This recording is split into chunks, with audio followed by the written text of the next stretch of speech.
you know what I mean? All that type stuff. So it didn't say that his sons and daughters would have academia supporting what they are saying in the last days. It didn't say that. It said that his sons and daughters would be prophesying. I'm speaking words of prophecy. I'm talking about Joel. I'm talking about revelation. I'm talking about eschatology. These folk ain't talking about that. They are suppressing the truth that is coming out, as it says in Daniel, that in the last days that knowledge would increase and many will go to and fro. Knowledge is increasing. We have the internet now. Now we can read now. You dig what I'm saying? So truth is not only, you don't get truth from one source. You don't only get truth from the news. You can get truth from the internet as well. And you still have to eat the meat and spit out the bone. So I don't believe everything I get, you know what I mean, from whatever source. I don't believe everything from every source. I spit out the bone. But when it resonates with me, I go, wow. Yeah, but this is according to scripture. This goes with scripture. Real quick, and I gotta jump off, and I see Hebrew Israel jumped on.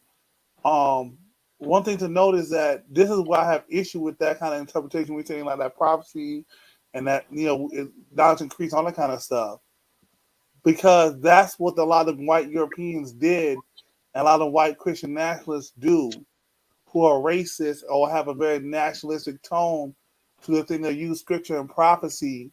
And it's like, how do we verify then? You're saying that you have prophecy to back you up.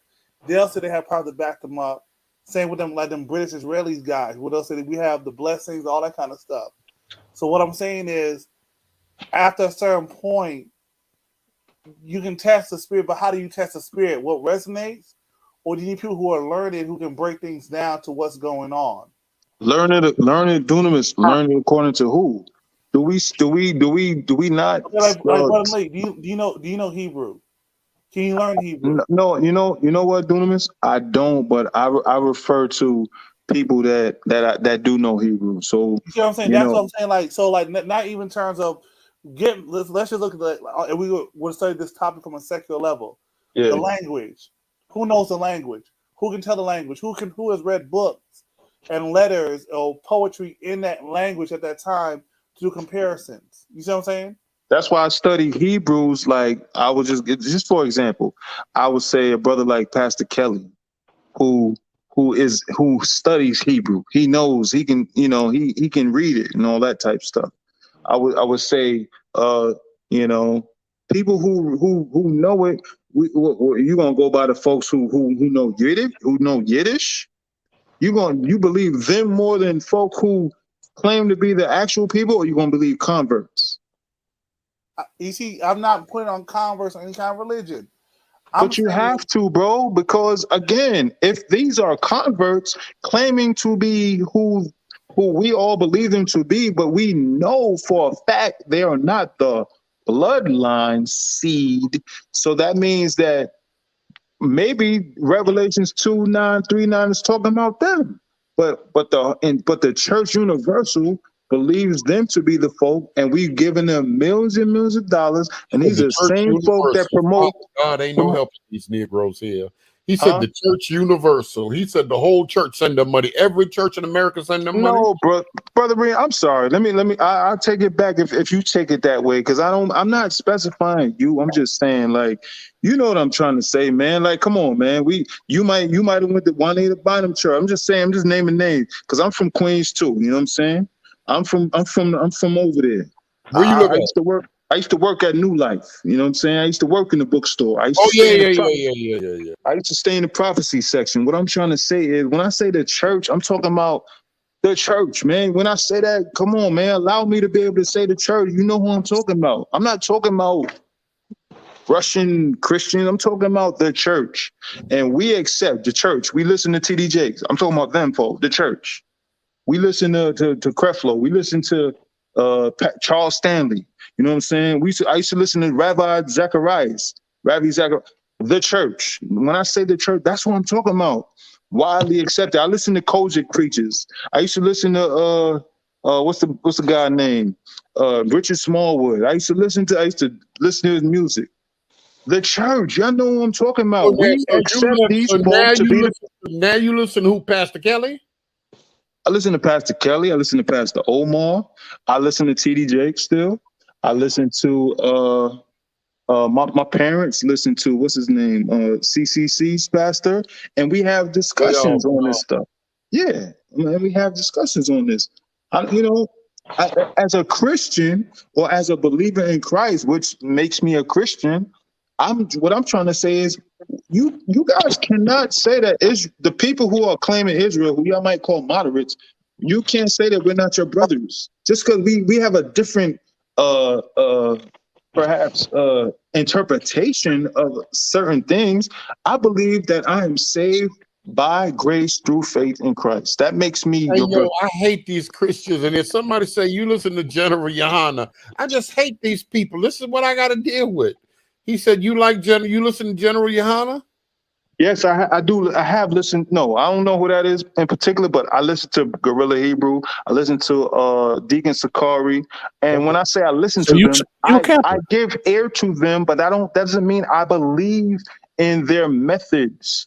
But I believe that they bring truth. And you have to be able to differentiate, and you have to be able to eat the meat, spit out the bone. They are being But he said they bring truth, though. Hold on a minute. Come on to Hebrew Israel. What's good with you? You're a camper. I'm not a camper. I don't belong to no camp, man. We got if I'm a camper, you're a Catholic. It's not Israel, but they are heavily influenced. They're not camps, but they're heavily influenced. If I'm a camper, we got a wall up. We don't listen to Catholic apologists. We don't listen to Catholic preachers. They don't do that. They different. So it's not a sin. It's not nothing grave if he listened to a Gorilla Hebrew. It's no big thing if he listened to IUIC. And then he'll turn around, he'll listen to Pastor Omar, he'll go to Straightway and chill there for an hour or a day or whatever. It's no big thing. They're totally different from us in that sense. Come on, Hebrew Israel. Hey, shalom, shalom. I don't have a lot of time to be here.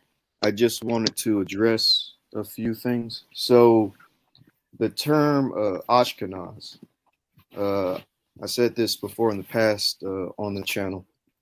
When somebody referred to Ashkenaz and the Jewish German, yes, you did. Go ahead. Yeah, so I'm just going to kind of repeat it again and add a few other things to it. So the reason why the Jewish people call themselves Ashkenazi Jews is only because they were in a geographical location. They called Germany Ashkenaz, and that's why they called themselves Ashkenazi Jews. You hear that, Bruce? All Jewish wait, is that you, Berean? My bad. If that's you. No, I just want Bruce to hear you good. Go ahead. Okay. All Jewish people, all people who descend from the Israelites, basically kind of named themselves after geographical locations because they were all communicating with each other, all the Jewish communities, so that people can know where people are at. Case in point, Ethiopian Jews. We don't say that Ethiopian Jews are descendants of Cushites. So why do we say Ashkenazi Jews are the descendants of Ashkenaz? We got to be fair about this. Excellent. Case in point, there's other examples. How about the Mizrahi Jews? Mizrahi comes from Mizraim, which is Egypt. We don't consider Egyptian Jews to be actual Egyptians, and we can go through all the Jewish communities all over the world. Ashkenazi Jews, if you look into their genetic background, they descend from Jews from Italy or Rome, and those Jews descend from Israelites in the Levant because they carry Levantine genes. That goes back to the Bronze Age. And then those Jews that were in Italy and the Levant, because there was a recent paper that came out called the dealing with the Erfurt Jewish remains. It would seem like the Jews today, Ashkenazi Jews that descend from Italian and Roman Jews, migrated to the Rhine in Germany. And then from there, they spread about all over the world. But here's the thing. Ashkenazi Jews, Sephardic Jews, no matter how they look, I know we use the term white, but even they don't really look, that's a whole other thing. They are real Jews. They are actual Israelites. It doesn't matter how they look. They're Israelites. We don't need to demarcate other people's ancestry to say that we are Israelites too. Believe it or not, both things can be true. They can be Israelites and we can be Israelites. We don't see the Igbo Jews demarcating the Ashkenazi Jews. We don't see the Limba Jews demarcating Ashkenazi Jews. We don't see Ethiopian Jews demarcating Ashkenazi Jews. They all see themselves as one family, and we need to do the same. If we are claiming to be Israelites, we can be part of that family. No. I got to stop you there. You can't say we need to do the same. Just that's your opinion that we need to do that. But if Israel all over the planet, isn't it? Why just you American folk? I don't claim that. It is. It's only us that try to demarcate Ashkenazi Jews and claim that they're Khazars. And by the way, Ashkenazi Jews are not Khazars. They have nothing to do with Turkic, Central Asian Turkic tribes. Their DNA doesn't show it. Their language doesn't show it, and their customs don't show it. Let me put the link out there right now. They do not. They do. We don't have the same. We do not have the same DNA, and they do not fit any of the curses. Don't go down the DNA route, though. No, and we don't. They don't fit any of the curses that our people went through. So they don't have the same Limba DNA. Don't fit the curse. No curse. Limba don't fit the curses. Limba all right, brother B. But when the scripture said that our folk would be, brought to another land and we would be brought there on ships and all that, I thought about that as well, and I'm like, yeah, but there's still Limbas who are practicing Judaism over there in Africa right now. So that's why I said so. Everybody got to fit the curses. But guess what, Berean? Jewish all people over the planet don't fit the curses. At least all. I think that's a safe way to approach who the people are. But when we were scattered, let's just imagine that time period. I believe it was like 70 AD when we were under persecution, under Rome's persecution, and we fled into parts of Africa. I just imagine, every single Israelite went on slave ships? No. Some of them might have got away. Some of them might have been hiding in the bushes, and then they they evaded captivity. Hold on a minute. I want one person to talk about. Somebody came in here and said that they not like us because their DNA is not the same. Where you get that information from? That them light-skinned folk DNA is not the same DNA as other people, such as Abu, and was bringing up Dante DNA and connecting them with Albert Einstein. Dante don't look like no daggone Albert Einstein. Are you a DNA expert? I'm not. Why bring it up then? Brother Hebrew of Israel, he touched on DNA, and he's known in Israel for sharing information on DNA, and he's trying to give information, but because it don't fit your paradigm, you're rejecting it automatically, not even being thorough in the field. Come on, Hebrew of Israel, you preaching. A racist Israelite don't want to hear this. You preaching good right now, and this message is the true message of Israel. Yeah, not that oh, my bad. Go ahead. No, go ahead, Berean. My bad. No, Hebrew Israel. Go ahead. You got it. I'm giving it to you. Yeah, the fact of the matter is, Jewish people and quote unquote, black people, African Americans, some of us do share their genes. A lot of us do. And there's different ways we can go about it. We can go about it through haplogroups. We can go about it through autosomal DNA. We can go about it through STR markers, etc. There is definitely a connection between us. I guess it's the skin tone and the phenotype is what kind of trips us up. But I don't. Even that shouldn't trip us up. Us as African Americans, we likely all have light-skinned family members and even white family members, so it shouldn't even be that shocking. But yeah, Ashkenazi Jews and African Americans do share things like haplogroup E, and even deep in the ancestry of the Jewish people, there is a ancestral West Central African component in them. But that's a whole nother thing. I'm not going to go too deep because I would like to bring up papers and read them, and I don't have that time. But the thing is, now dealing with the whole curses issue, if you study Jewish history and the amount of persecution that they went through in Europe, you will know that they also went through those curses. Like, I can go down the Holocaust. They was hung on trees. They was hung on trees. I gotta put the rest of y'all out of here. Y'all have had hours to talk, but y'all don't want nobody to talk. Y'all running interference. Sister E sent y'all. I know what y'all doing, but y'all ain't gonna do it over here. Go ahead, Hebrew Israel. Now, I know I can go down the Holocaust route because that's definitely the most recent thing that everybody knows. But even before the Holocaust, there was all types of persecution. Jewish women getting raped, just like our women got raped in America. Jewish men getting killed, just like how our men get killed and stuff like that. Like, just take the time, instead of reading Arthur Kessler, read about Jewish history in Europe for the past 2,000 years. Like, they've gone through a lot just as much as we have. Like, that is part of the curses, if you want. Like, even the idea of all these conspiracies that people have against the Jews, that's sort of part of the curses, if you want to talk about curses and things like that. Personally, I don't deal with the whole curses thing. I don't believe in Deuteronomy 28. I don't believe in the 400-year prophecy. I believe it's all personal interpretation. So I don't like dealing with that. But if we were to talk about, curses, yeah, Jewish people fit the curses too. Oh, that's hurting their feelings right there.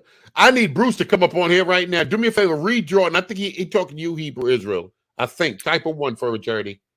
All right. So he says, if Josephus said all Idumean were converted to Judaism and became Jews from then on, how do we not know the Semitic DNA they have come from Esau?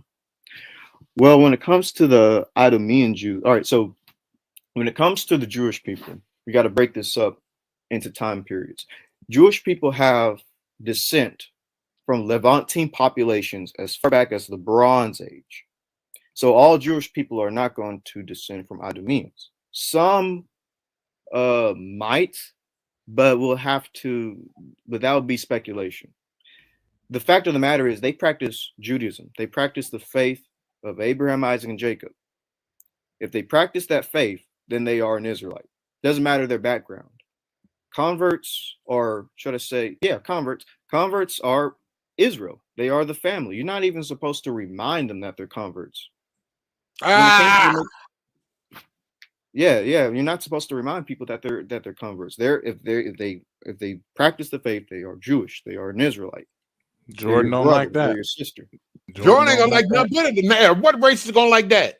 Hold on, listen, you and Sean. Listen, hold on. Listen to this. How would you don't believe in the 400 years, you don't really believe in the curses. How would you reply, you being an Israelite, Hebrew of Israel, you being an Israelite, how would you reply to a brother like Bruce that is an Israelite that say today Sephardic and Ashkenazi don't fit the curses and the prophecies, therefore they are imposters? What would you, being an Israelite, say to another Israelite that hold that position? Well, I would kind of say some of the same things that I just said, depending on the time and the place, and if I have the ability to show people things. Like, I would show him genetic papers on how we're connected to the Jewish people. I'll show him scriptures on, why, like, even if hypothetically they were converts, like, it really doesn't matter if they're practicing the faith. They're still supposed to be your brother and sister and all that. Like, I would kind of just break things down slowly, depending on the time, the place, the location, if I can show them certain things and stuff like that. Somebody I said try to take my time. Come on, Sean. You're muted. These Israelites saying the do matter. They don't want converts on the same level. I got a question for Hebrew Israel. Jordan made a question. He said, if Josephus said all Idumean were converted to Judaism and became Jews from then on, how do we not know the Semitic DNA they have come from Esau? So he pretty much saying when they moved over and converted to Judaism, how will we know their DNA specifically based on when that happened, and where are we tracing the DNA back to? I guess he's saying we pretty much could be tracing them back to converts. Yeah, that's what I kind of got as well, that he was basically trying to allude to the idea that Ashkenazi Jews descend from Idumeans, but one, I don't think that's the case, but two, even if that was the case, it wouldn't matter because they practice the faith. But no, I don't think that they're Idumeans. Like, out of 100%, maybe like 5%, a lot of them can descend directly from actual ancient Israelites. like the actual blood descendants of Abraham, Isaac, and Jacob. Because a lot of Jews have, like, for instance, haplogroup E. Like in our group, YAP gang. YAP, by the way, stands for an allopolymorphism. It's a protein in the genes that only people with haplogroup D and E have. But anyways, I believe that people with haplogroup E would have a greater chance of descending paternally from Abraham, Isaac, and Jacob. And there's like 20% of Ashkenazi Jews have haplogroup E. 20%. Famous Albert Einstein is an example of that. And like 30% of Sephardic Jews have haplogroup E. You combine that 20% with that 30%, that's 50% of Jews with haplogroup E. A lot of those Jewish people are y'all relatives. That's how come Bruce don't want that DNA. That's how come he pleading with y'all in the valley of John. Don't family put down. He don't want y'all to walk in that truth. He don't want Bruce. You got to come to the microphone right now. Keep going, brother. I will say this, Bruce, with this comment right here. I'm sorry, Bruce. I have to ask you this question whenever you get time. How are you saying that they haven't been through much as the Negro, but you fail to realize? No, he's talking about Sean, not Sean. He's talking about Hebrew or Israel. He said he lost his mind. He talking about Hebrew Israel. Go ahead. But I'm saying when he says they haven't been through as much as the Negro, but there was a 700 to 8 year period of time. You want to talk about the Moorish conquest, where the Moors ruled Europe and was dominating Northern Africa and most of that region. What was happening to the Jewish people at that time? Do you know? Or were you going to say all Jews are Moors now? Because Moors was ruling at that time. Yeah, red letter say y'all go be with them. Oh, they get mad now. They don't like this talk. Come on here. You see how them put them other Israelites out. Yep. They done had 2 hours, 3 hours of talking. They gone now. Enough of them. Let's get some different Israelites. And all Israel, once again, Christianity, all Israel is not the same. Hey, Berean, can you bring back up Sam Harris? He present the other side, the other view. Sean Harris. You Sean, you mean? Yeah. He probably again with Israel. Okay. I'm here. Go ahead. You got the microphone. We can hear you now. Read Shafe Ant before he read Ant before Sean talk, Dunamis. I got him. What God is waking up? What if God is waking up is black forgotten Jews to help awaken his other kids to the Messiah the world rejected the first time? Wake up to Jesus. So you saying God is waking up black forgotten Jews to then witness to those that the world rejected? Is that what he's saying? To other Jews that don't believe in Jesus. Gotcha. Okay. Okay, all right. We I think that's the first to put on the table right there. What say you on that, Sister Lewis? But go ahead, Sean Harris. I'll mute myself. Yeah, you can hear me? Yeah, what'd you say about this convert thing and those people not looking like us and they having the word Ashkenazi, so they gotta mean that Genesis 10 alone exposes who they are and people are blind. What say you on that in light of DNA and your knowledge of DNA? Well, if we're talking about the Ashkenaz, like my brother just said, there are a certain percentage of Ashkenaz with haplogroup E. Another brother asks, well, could they be Esau? Some of them could be Esau or all of them. It's possible, but it's not my job to separate the wheat from the tares. All right? But we know that some of these Ashkenazis do have haplogroup E. Go back to a Semitic population. My brother also made mention about the converts. Once you're converted, like he said, yes, you're part of the nation. A lot of these people did convert during the Iron Age, and they became full-fledged Israelites. Again, it's not my job to separate the wheat from the tares. The Most High said that he would take care of that. My job is to point out who is or who could be, who are more likely to be to the family, who is more likely to be Israel or Semitic by way of genetics. You know, people take different stances. Yeah, if I'm not mistaken, you said that fervent, what's the brother's name again? Jordan, Fervent Charity. Yes, that he said that the Idumeans were were converted to Israel. Yes. Well, you know, Josephus said that. Yes, okay, I have no problem with that.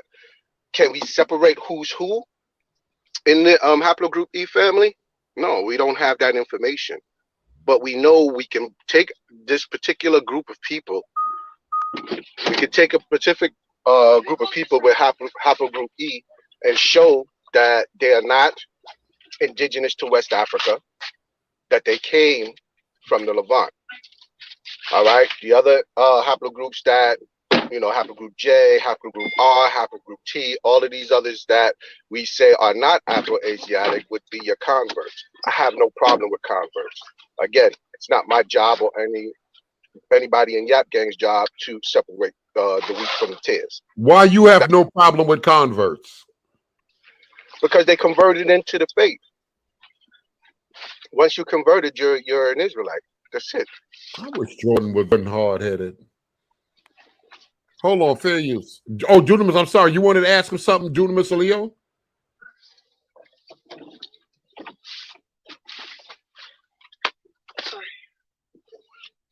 Yeah, I just had one quick question. So, for Sam Israel, Sam Harris, did converts fight when the Romans came to destroy the temple in 70 AD, or did converts not fight? When the Romans were attacking Jerusalem? Yeah. Shoot, everybody was trying to fight together to take down the Romans. But it seemed like at times there was a little bit of conflict. Now we don't know if it was between converts or native-born Israelites, but it seems like there was like a little bit of conflict inside like the, I think it was maybe the temple. Some of the rabbis and stuff there was like some disagreements once the Romans were pushing in closer and closer to them. But those all could have been native-born converts. They all just saw themselves as Israelites about to get killed by Romans. So it kind of really didn't matter at the moment. Can I say something real quick because I'm gonna get cut off because I'm driving. So we know that let's take the Samaritans for a moment. We know that in Josephus he makes it clear that whenever the Jews got into a conflict, the Samaritans would reckon themselves by their genealogy and wouldn't say that they were actual Israelite, right? So it's probably going to be the same thing when we get down into when Rome came in to conquer or take over Israel and conquer them. It's very possible some of these Edomites did reckon themselves by their genealogy and wouldn't fight, but then there was probably some that did. So I'll leave it at that. All right, fair use. Still up out there? Come on, he keeps going. He says, whom they have scattered among the nations. All right? And we know historically that God's going to bring up how they scattered us, y'all. I have the map of the scattering of the transatlantic slave trade. Of them, it was up early. If y'all could bring that back up, Brent, hallelujah. That was them scattering us. Talking about. And you see, we just know about the transatlantic slave trade, but there was a whole slave trade in the Middle East amongst the Arabians that some say was worse than the European slave trade. Scattered. Slaves in Saudi Arabia. Slaves. You see? Oh, yeah, slaves, a tremendous slave trade, scattered all over the earth. God said, I'm going to deal with them for scattering y'all. Now, I'm going to bring up another piece of document. This is the Balfour Declaration. Y'all heard about it. If you hadn't, go look it up. Please don't stay without knowledge. Go look it up. Bruce Doctrine. Because God is not only going to deal with them for scattering us, but look at the next verse. Y'all don't have to put it up, but look at the next verse. He says he's going to deal with them for scattering us among the nations and for parting my land. You see, because they not only got us out of the land, but after they got us out, they divided our land. It wasn't theirs to divide, but they divided it. This document, 1917, is when the division happened. The Rothschilds, the people who say they are but are not, was given title to our land. How you gonna give title to a land you don't own? That'd be like them going to your house tour and somebody else never paid or no bills or nothing. And they walk up on there and they say, we giving Tory house to such and such. Tory laugh. You see y'all Tory from Macomb and Tory say, Pastor, I'm in church. Don't take me there, Pastor. How you give something that don't belong to you?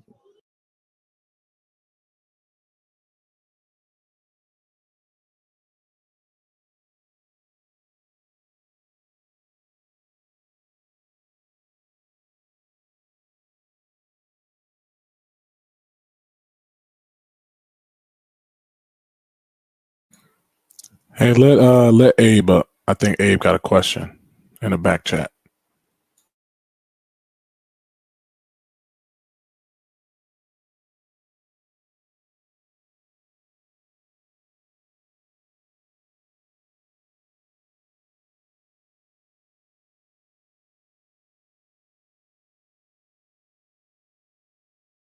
Right afterward.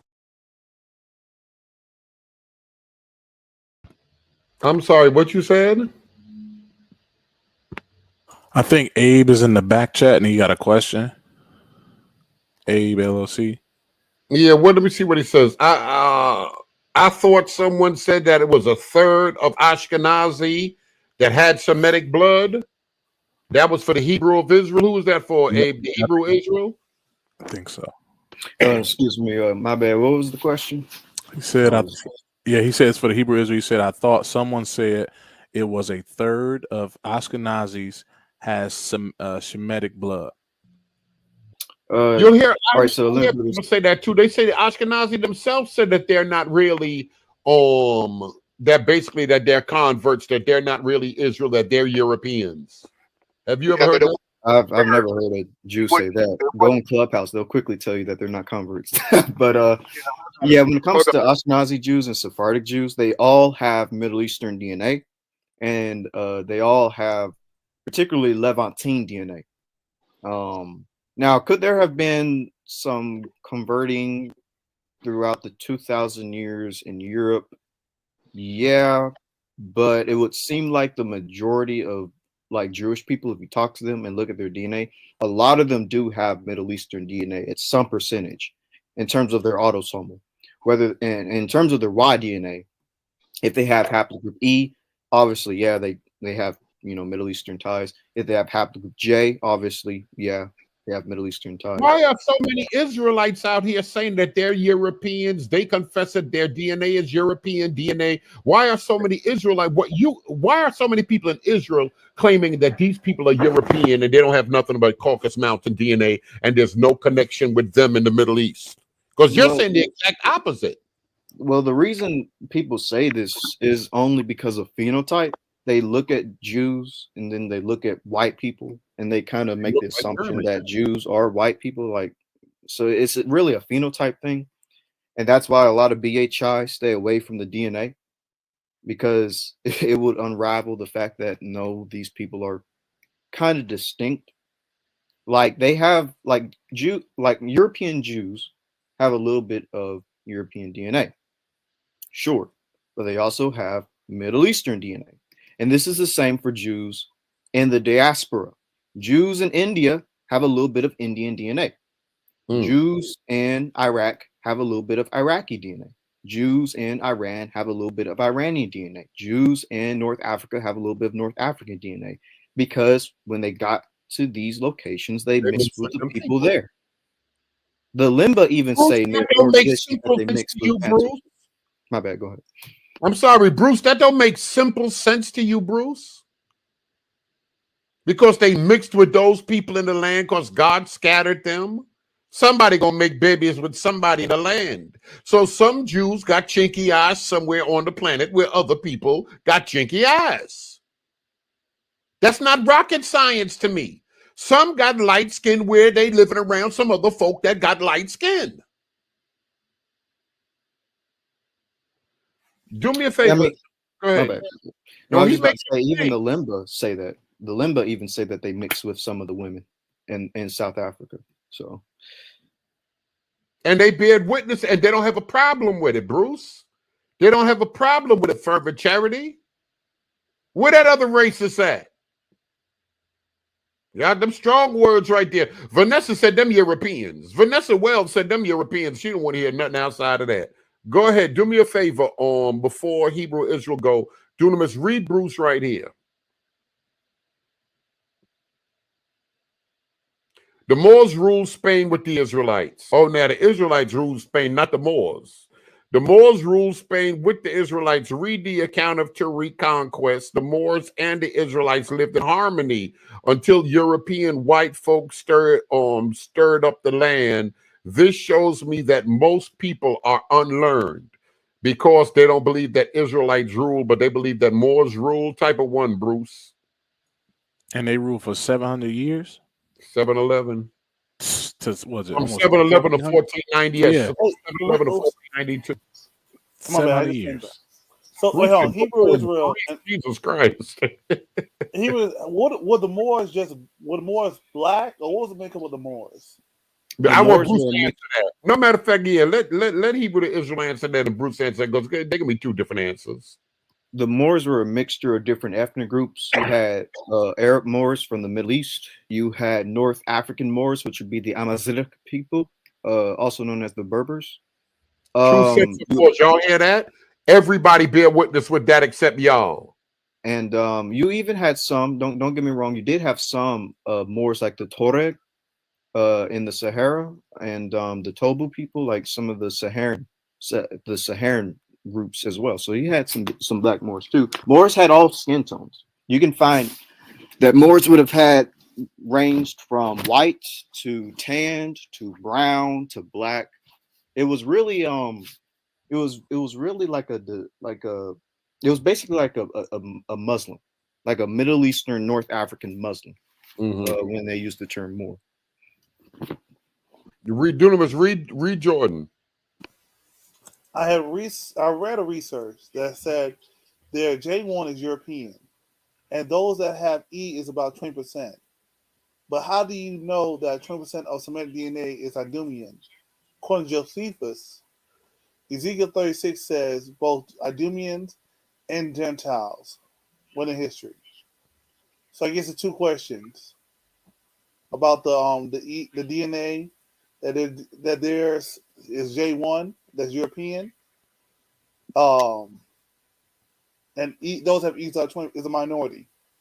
All right, so J1 is not European. J1 is more of a Southern Caucasian, Northern Iranian haplogroup. So you can kind of consider it a northern part of the Near East. It wasn't literally in the continent of Europe. Again, it's more of an Irano-Caucasian haplogroup, which is the north part of the Near East. When it comes to Jews having haplogroup E, I'm just gonna talk about European Jews, because that seems to be what people are stuck on. So 20% of Ashkenazi Jews have haplogroup E.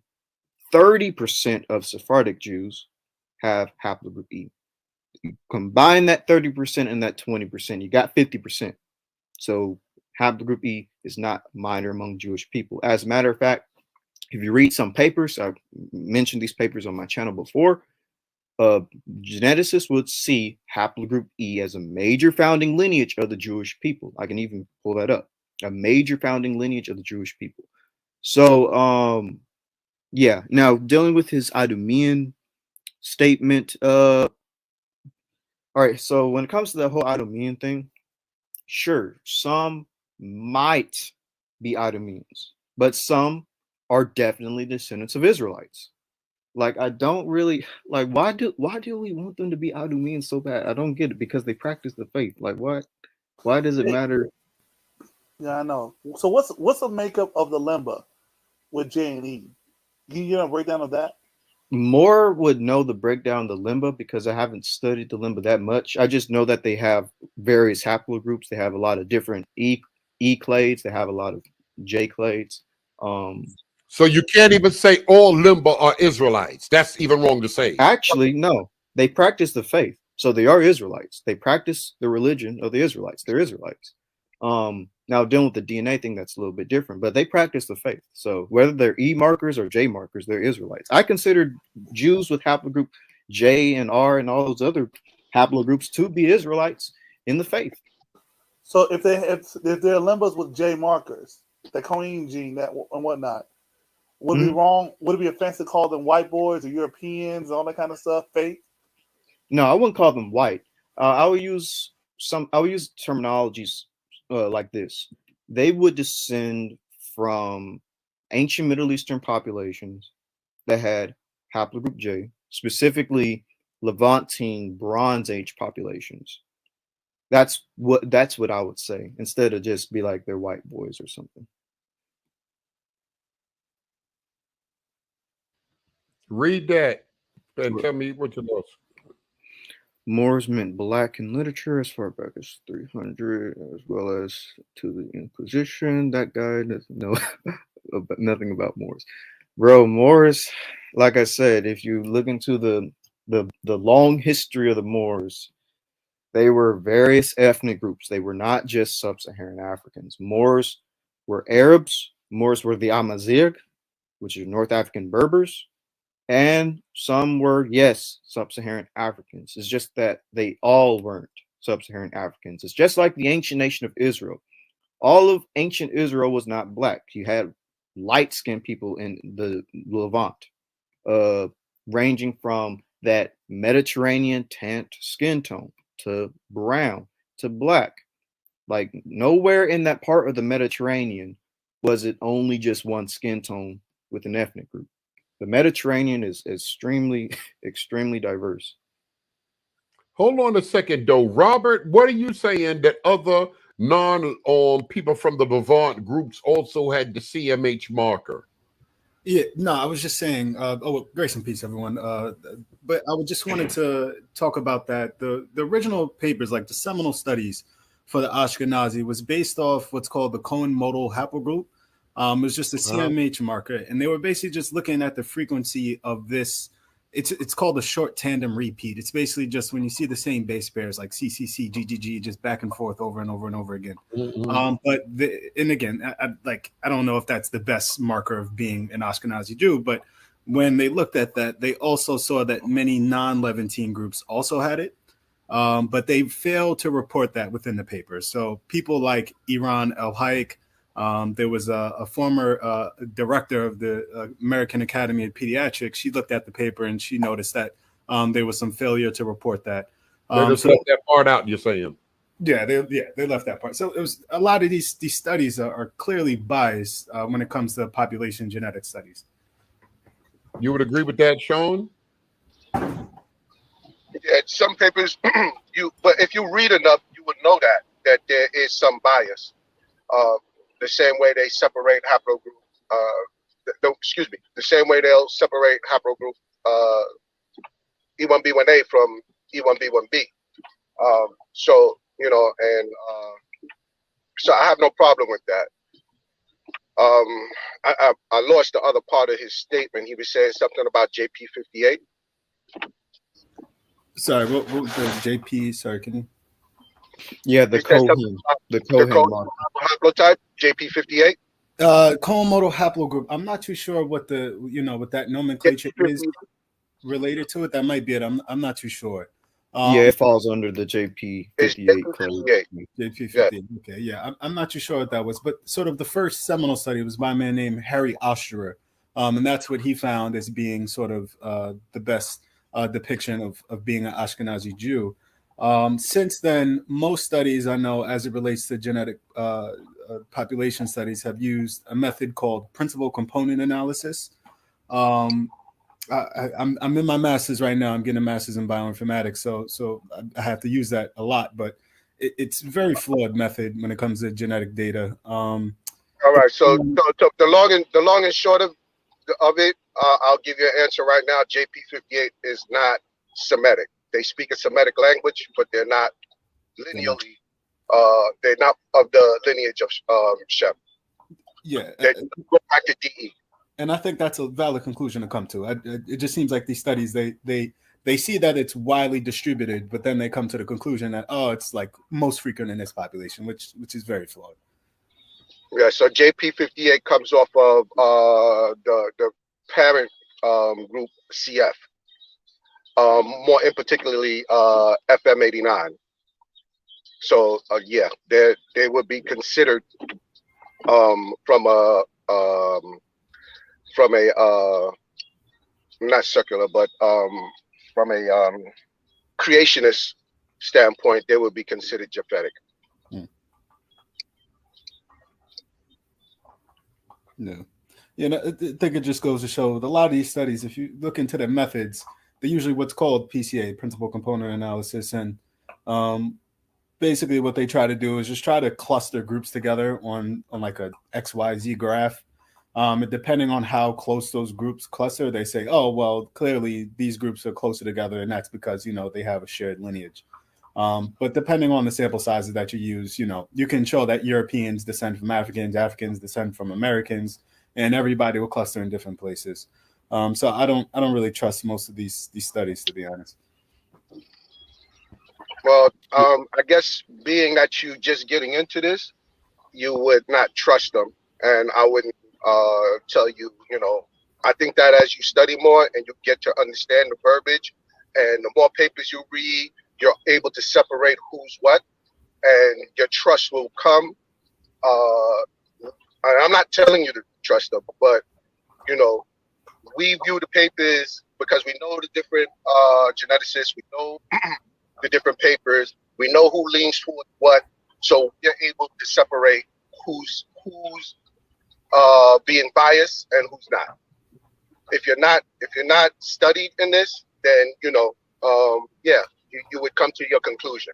So I'm not trying to, like, you know, demarcate anything that you're saying. I understand the trust factor is basically what I'm saying to you. I understand the mistrust. Yeah. But for us in that gang, this is something we continuously do. So we know who, when certain people are writing these papers, we know what they're going to lean toward already, and we know that most of we go with the consensus, with the overall arching consensus of the geneticists, right? Because we go by evidence, right? So if 80%, 85%, 90% is saying one thing and 10% is saying the other, and we know who those people are, then we can usually be able to put together a proper argument to be able to point you in the right direction.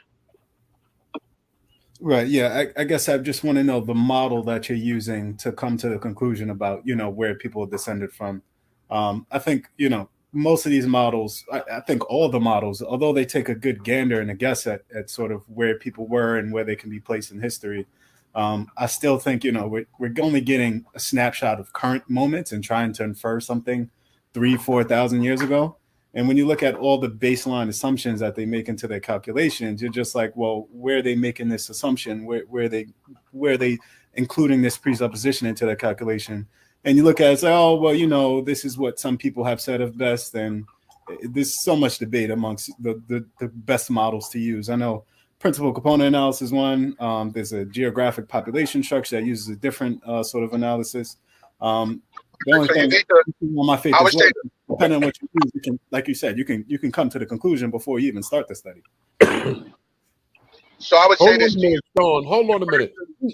Hebrew Israel, listen to this. Read the screen. Sean, you are Hebrew Israel. Read the screen. I want to show you the CMH. So I can't see it. Hold on, Sean. Just listen. Go ahead, Hebrew Israel. The CMH does not tell you if you're a Jew or not. It is about it is about who the Levites are, and that is 100% correct. Oh, you agree with that? I think that's what people. Yeah, that's what people need to understand. When it comes to the CMH, the guy who was doing that study was trying to figure out what the haplogroup was of Aaron, not of just general Jews. It was about Aaron specifically. Read that right there, then. Read this part too. I want you to read because he says no Israelite has ever been able to fully understand what the CMH test is about. I disagree with that because I understand what it's about, and I'm an Israelite. So, Okay. So do I. Jacob's throwing a few shots. What's up, Jacob? You know, he's behind so many times on Facebook. He refused to come live and let me finish him off. But yeah, Jacob, whenever you're ready. Tired of your mouth and tired of you hiding behind your keyboard. Come out. So y'all are very familiar with this gentleman. Okay, I wanted to make sure, because you know he said a lot of stuff. I wanted to make sure. I wasn't sure how if that y'all were familiar with him. I wanted to make sure I bring it out because I kind of don't want to miss nothing here. Robert, you wanted to say something else to Hebrew Israel or to Sean concerning the CMH, I think you said? Yeah, no, that was it. The Komodo haplogroup. I described what it was. It's just it's called the short tandem repeat in a very small region of the Y chromosome. But I think the best takeaway I can get from reading the study was that there is a closely related sub-enclave of Europeans that have sort of maintained their genetic ancestry over time, for at least as we know, since about 12. Did you say Europeans? I mean, that's really what you can gander from it, from that study. Because you know where it says the clade. You do understand where it says the clade originated, right? Though it wasn't in Europe. Again, that was based off of. If I go back to the study, I'm pretty sure that was based off principal component analysis. And again, I don't, like I said, that's a very flawed method. I would take that with a grain of salt. Yeah, but the CMH is just a subclade of a haplogroup. Yeah, YAP58 specifically. Yeah, I agree. I think what I'm just saying is I know certainly what it is sort of biologically at its biological level, and sort of what the studies tell us. From what I think the most you can take out of that, honestly, is that when you look at it, it just shows that there's a group of people over time who have maintained close ancestry with each other. But again, that Komodo haplogroup, it was seen in other non-Levantine groups. Yeah, I agree with that. Yeah, definitely. That's what they kept out of the study. Yeah, but basically with that CMH, basically it seems like 3,000 years ago, people with this CMH descend from a common man, and they in the paper say it's Aaron. Although I would say that we don't really know for sure. Personally, I don't think the J marker is Aaron, but basically that's the whole thing. And that CMH had its origin in the Middle East because haplogroup J in itself originated in the northern part of the Middle East. So why people want to have this in the Caucasus Mountains in Europe and just tie directly to Europeans or only the Europeans? Now, haplogroup J did originate in the southern Caucasus, but that's not Europe. Okay. The Caucasus, if you look it up, it's part of the Near East. So you technically could call haplogroup J Near Eastern, but it's from the northern part of the Near East in the Caucasus. Okay. All right. Anybody else fair use? And by the way, but Jews don't just carry haplogroup J; they carry haplogroup E as well, or Ingo. You don't go. Jordan don't care. Jordan want them to be converts based on that prophecy, and that's it. Fair use. World War I. That's when that Balfour Declaration was signed. You see, in World War I, England and the rest of them was losing, and Germany and them was whipping them up. And America had a policy that it wouldn't get into nobody's business.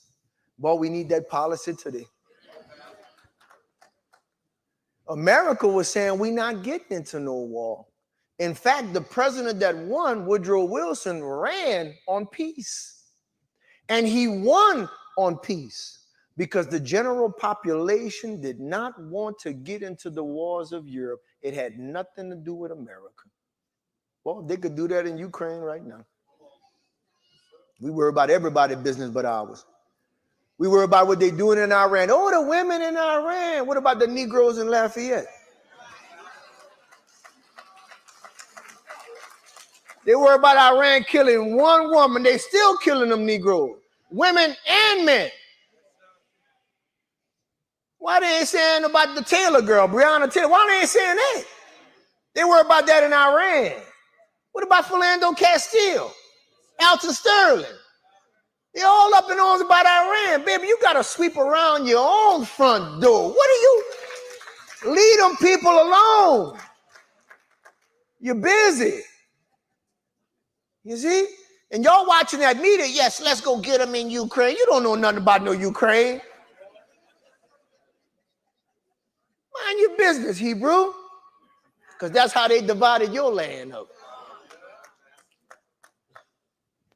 So America in World War I, they wouldn't go on the war. Woodrow Wilson, he ran on that, he won on that. But the Ashkenazis, the so-called, went to England and said, I see y'all losing, Germany whipping y'all up. Yeah, Germany is the best that Europe got. You see their cars, their watches, they're excellent. When they go to war, when they make something, they make it right. That's why they inventions, submarines. That's why they guns, the Luger, the Ruger. You know, that's my own passions. But they stuff they make is excellent. They're whipping up on other European nations. So-called Jews come up in there, we say, we know how y'all could win. How can we win? We're going to get America in the war. But if we get America in the war, we want something back. We want Palestine, a.k.a. Israel. That document, put it back up there, is the document where the government of England and throne promised the so-called Jews that if they got America in the war, that they would give them Palestine. That's the document. That's when we lost possession, really, of our land. I have much pleasure in conveying to you on behalf of His Majesty's government the following declaration of sympathy with the Jewish Zionist aspirations which have been submitted and approved by the cabinet. His Majesty's government view with favor the establishment in Palestine, a national home for the so-called Jewish people. Marcus, you know what I'm talking about. That's when they took it. But how in the world England gonna give our land and it don't belong to them? How do they and so in the valley of Jehoshaphat, when God judged all nations, pleading for his people who they scattered, he gonna bring this document up when they parted our land and tell them you had no legal right to give something that never belonged to you. Come on, give y'all some praise up in this place. Y'all still up out here? Come on, man. Don't you dare go to sleep on me, man. Well, we talking about some last days stuff here. Come on, Mo, you want to say something? I put this TikTok up, this challenge. I think I finally got a queued up, Alton. Yo, what in the ruddy racist skin doctor? I need to see all these light-skinned Negro-only Jew having go to the Ethiopian Jews, go to the Limbo Jews, and go to the Igbo Jews and tell them they all fake because they didn't go nowhere on slave ships. Thank you. And if you're not don't amp him, don't do that, Leo. Listen, Jordan, go ahead. And if you're not gonna do that, don't breathe a single word about the UA not going hard at the Ashkenazi and them, fam. Y'all leave out so many different Jewish populations. It's pathetically embarrassing, fam. Like y'all act like there's only Ashkenazi Jews, fam. There's Sephardic Jews, there's Maghrebi Jews, there's Mizrahi Jews. There's Ethiopian Jews, there's Jews in India, there's Jews in China. Jews in Yemen. Jews in Yemen, fam. And yet they said that's our land. And do they all fit the prophecy, Jordan, Bruce? Do they all fit the prophecies? They seem to be in the four corners to me, fam. The four corners. Hey yo, Leo, you gotta go. I'm not gonna be sitting here. You ain't gonna be playing no organ for more. Sister Lewis, is that fair or that's not fair? Tell the truth. Alton, is that not fair or he cooning for the white man? I think that's fair. But we can't be fair with these folk in here. We can't put stuff on the table without them running to their handlers over there. Is that fair or is that not fair, Covey? That's all we saying. Covey teaching too. Hey, Berean, can I ask you a question, brother? Go ahead. So I wanted to know, being that we never got to the West African origin myth, for those who came out. Wait a minute. Y'all got didn't y'all drop a video? You sent me a video on Facebook in Messenger? I'm not sure who sent it to you, but I'm talking to you. This Sean talking, right? This is Sean. I sent that to you. Oh, okay. All right. Go ahead. No, go ahead. I remember seeing that right now. And that was a response to Richardson, right? Right. So being that you haven't yes, played the video yet, being that you haven't played the video or been able to chop it up, just like you did for Richardson, would you mind allowing the YAP gang on to do a presentation on the Bantu West African origin myth? Definitely. I don't got no problem with that whatsoever. All right, because we got to put a stop to that right there. No. Y'all just give me an idea what y'all timeline. You know what? I know Hebrew Israel said you don't really have that much time, right? But I want y'all. Hold on, but I definitely give me an idea. Matter of fact, if y'all could give me an idea today when y'all would like that, we could definitely do that. Hold on a second. I want to play this for Alton right here.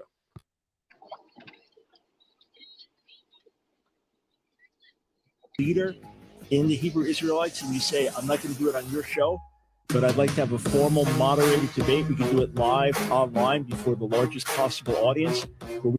Here comes a new challenger. Okay, so he said you got to be a recognized Hebrew Israelite leader in order for him to take this phase, and he wants it to be formally moderated on a large platform, on a neutral platform. That's what he said, right? Okay, well, I am, just for the record, to state my credentials, okay? Chief Freestyle is Alvin Lawyer, the Shikari. I'm a recognized leader in this community. Also, my second in command, my esteemed colleague, Deacon Akako. Again, I'm another one who is a recognized leader. Alton, you bear witness that he recognized, bear witness that Deacon and them recognize you got to make this happen. Get on the phone, call your man, call Dr. Brown, call Vocab, make sure this happen and make sure it go through smoothly. Fair you. You can go and ask the people you're familiar with, who he run with, Alton Johnson, who else? He's buddy with Vocab Malone as well as I. Who else? Name me some other people that he's down with. James White, Dr. James White. Okay, well, he knows me. They know us. They know our pedigree. They know that we are established, recognized leaders in the Israelite community. We're not the only ones, but we want to just go on the record now and say that we're accepting your challenge. Since you're making the demand of it being in a neutral setting and a moderated debate. If you I don't see nothing wrong with that. Hebrew Israel, did y'all ever hear from Damon Richardson, being that we touched on that right there? I know y'all were among the first to try to reach out a day or two after he jumped on here. Yeah, our brother James was talking to him on Facebook in a public thread, and I believe it was either him or Sean who had offered a debate. And I don't think he accepted it. No, what happened was Yeshub. Yeah, go ahead. Yeshub in that same thread offered for Damon Richardson to come on unimpeded and to give his breakdown of what he was talking about, and then allow us to respond afterwards, like in a whole episode or whatnot, right? And so we haven't heard anything back from him on that. Literally been quiet as a church man. And that been how long? That's literally been since a couple of days since after he's been on your show, friend. Oh, he said a couple of days after. All right, Alton, you may have to look into that also. If it's on the thread, we might have to pull that thread up just to keep everybody abreast to what's been going on. But go ahead, y'all, with that. Somebody was saying, I think somebody was saying something. Good, Dunamis. I'm stepping away for one second. Quick, if I'm part of a group that teaches bloodline only, right? And one of our leaders has a haplogroup that it's impossible to move from the Levant during the time of Jacob. Should that raise an issue, or we should just ignore that?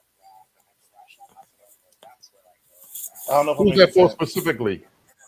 Well, YAP gang, anyone. Wait, can you repeat the question? If I'm part of a group that preaches heavy on bloodline, but I have a leader who haplogroup makes it impossible for them to be from the Levant during the time of Jacob, should that be an issue, or we should just overlook that? I'm assuming this leader isn't like a racist person or something.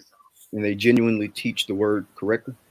No, there's yeah, that's irrelevant. You'd be like, so to answer the question, 100%, it falsifies the concept. Just like if you hold to the concept of like the native, like if you hold to the bloodline concept and you're saying like blacks, Native Americans, and Latinos or whatever, are the same bloodline or whatnot. That like again, you're going to see that there's multiple haplogroups there. So again, that also like there's ways to falsify the concept. Yes, 100%. All right, yeah, because more, you know what I'm talking about.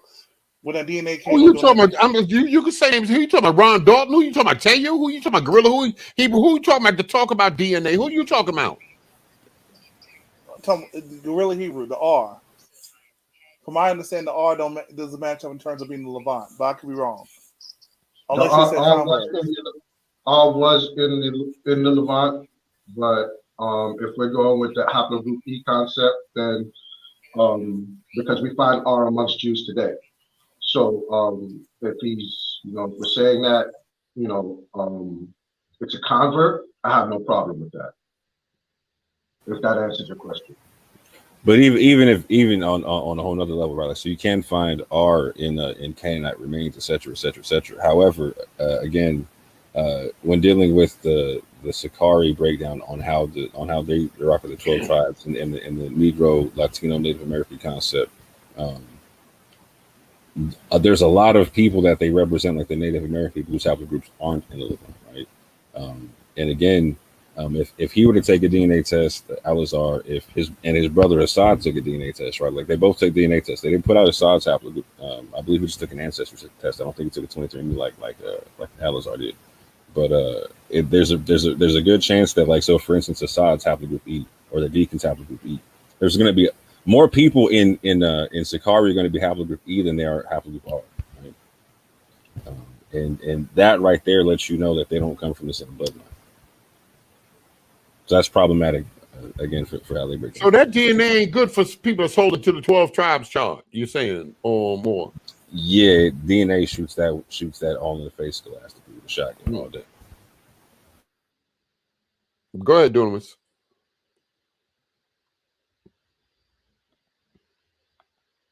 I muted him. I put Dunamis out. All right, I got to step away for a second.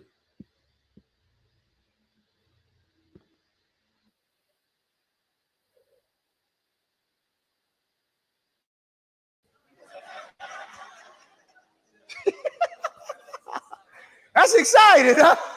My God. Woo! My goodness. Come on, let's just look at verse 3. We're going to move a little bit faster.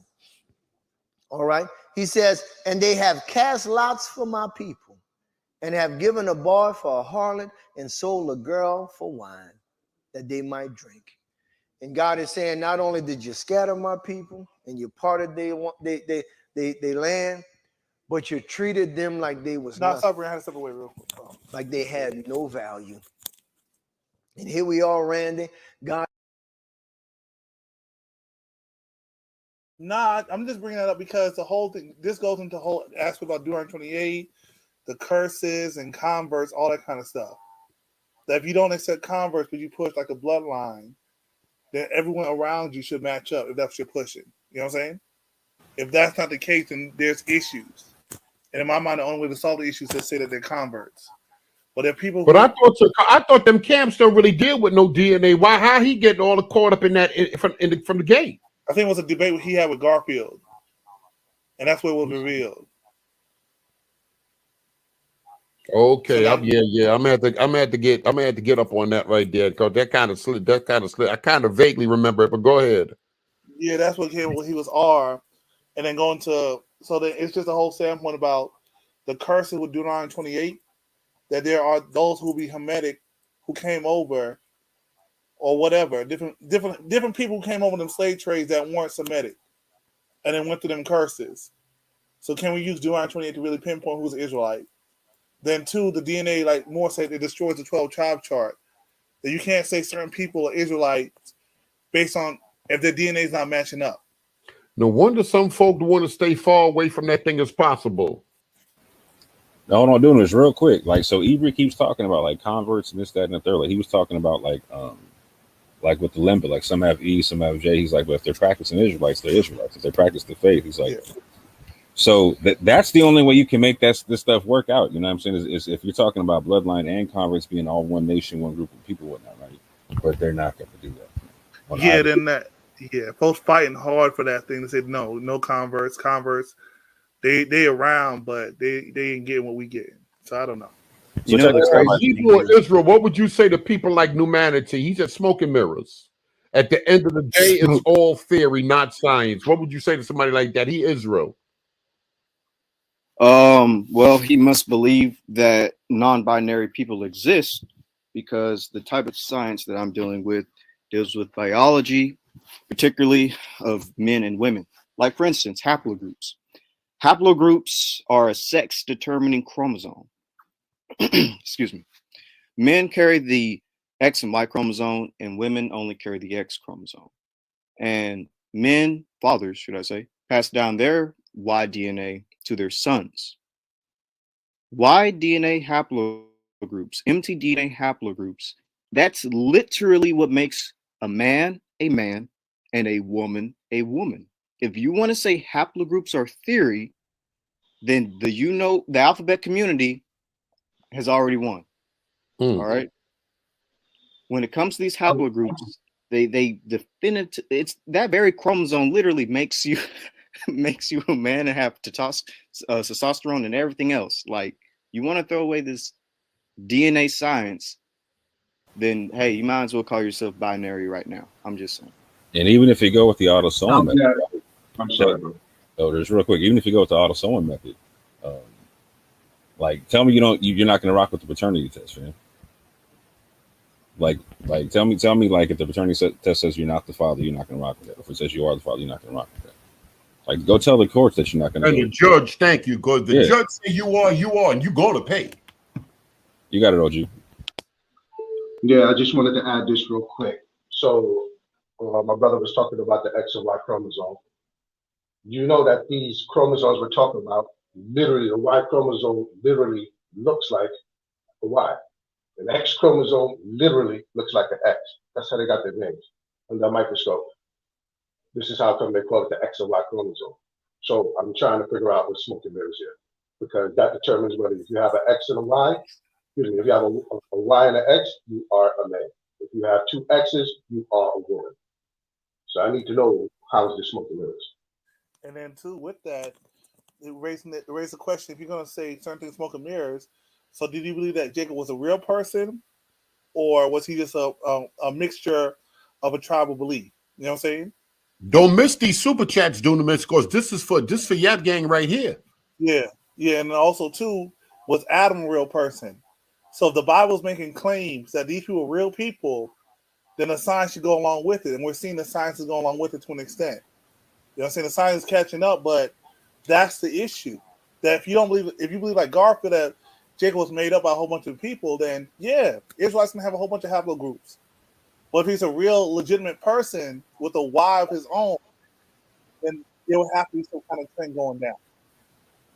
Yeah, real quick to address the super chat. It says about 40% of black folks in the U.S., Caribbean, and Americas are R1B. That's not quite accurate. What's accurate is that 60% of African Americans are E1B1A. About 5% are going to be like me and Dante. They're going to be like EM33 and E1B1B, etc.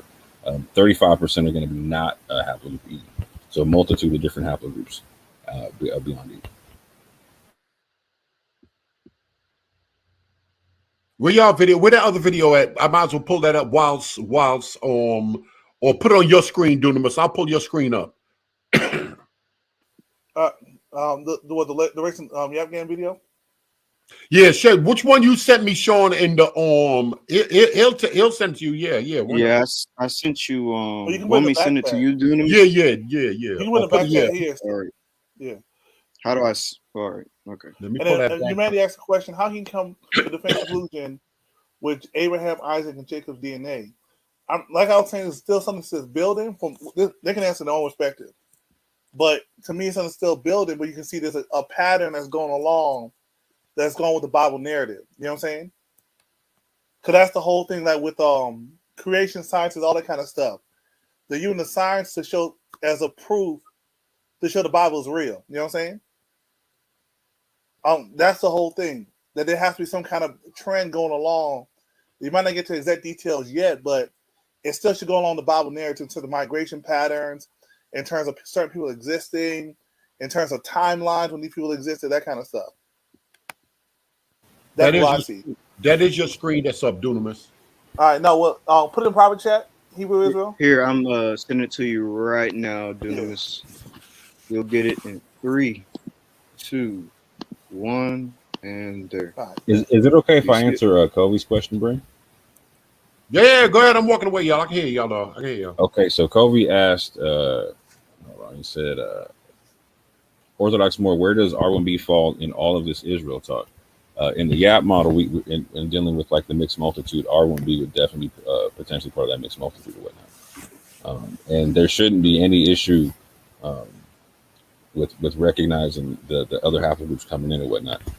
But there's gonna, like we said earlier, there's going to be a lot of people who don't recognize converts and the descendancy thereof and heritage rights of thereof, etc. Like, so for me, right, I'm E1A or EM33. I'm not anywhere near E1B1A or E1B1B. However, I can find my genetics in Egypt. I can find it in North Africa. I can find it in East Africa. I can find it heavily in the Sahel and West Africa. Right? It's super old. It's 56,000 years old. Right? It's potentially there during the time in Egypt during the time of the mixed multitude. Right? So the closest I can get paternally to this thing is me claiming potential air quotes potential descendancy from the convert, right? But either or, again, like AB's talking about, it's a tradition thing. If you take on the traditions or whatnot, take on the lifestyle, and it just is what it is.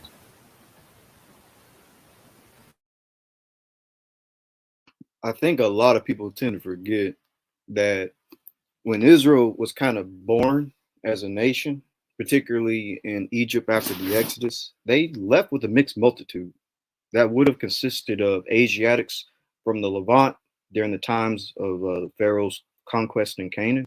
It would have consisted of Nubians, because the Egyptians always enslaved Nubians, and it would have consisted of Egyptians as well, because they would have saw the power of God and wanted to go with the Israelites. So you would have had various different ethnic groups in the base population of Israel: Egyptians, other Asiatics, and Nubians, and you would have had multiple haplogroups.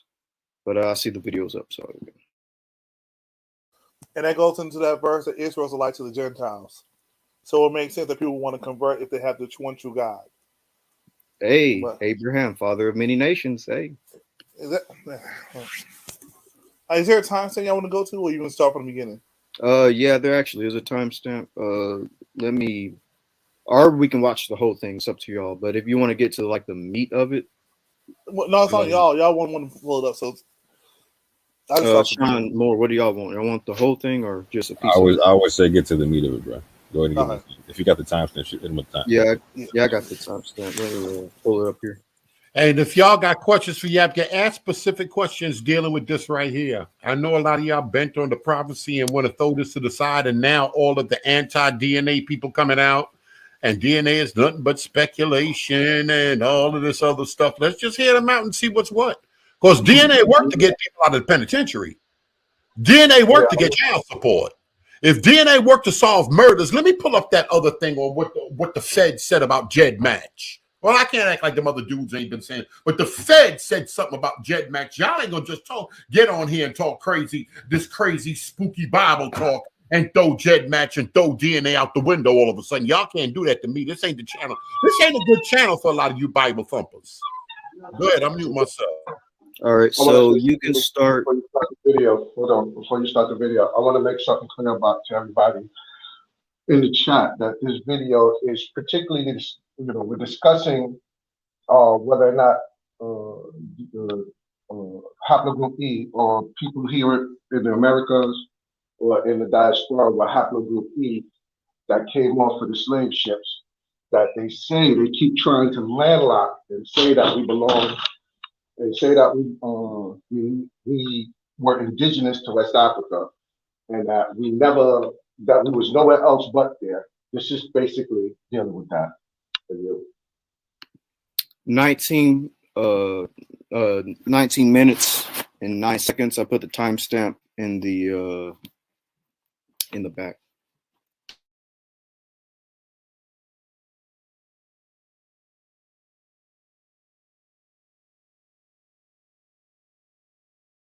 And hopefully he just misunderstood something, right? Or misunderstood the point that James was trying to make. Because James was definitely not trying to make the case that all West Africans are Jews, or that the Khazars are the origin of the Ashkenazi. He's making his case like right here. Again, West African DNA is part of the common ancestral population of the Israelites. And that's what needs to get addressed. So I'm going to stop sharing here, and I'm going to hand it over to Ibri. And real quick, James, is there anything I'm missing or anything you want to touch on with that? Nah, I say you pretty much hit everything right on the head, because issue number 2 was the main point I was trying to make. But I don't think he, like you were pointing out, I don't think he really understood in question 2 what he was asking and the implications of that question. It had to be unpacked. And as I tried to unpack it, he just exited stage left, didn't want to talk anymore. Right. Hey, real quick, can you pause it for just a quick second? Okay, Ibri, you got it. You want to share a screen? I got you, man.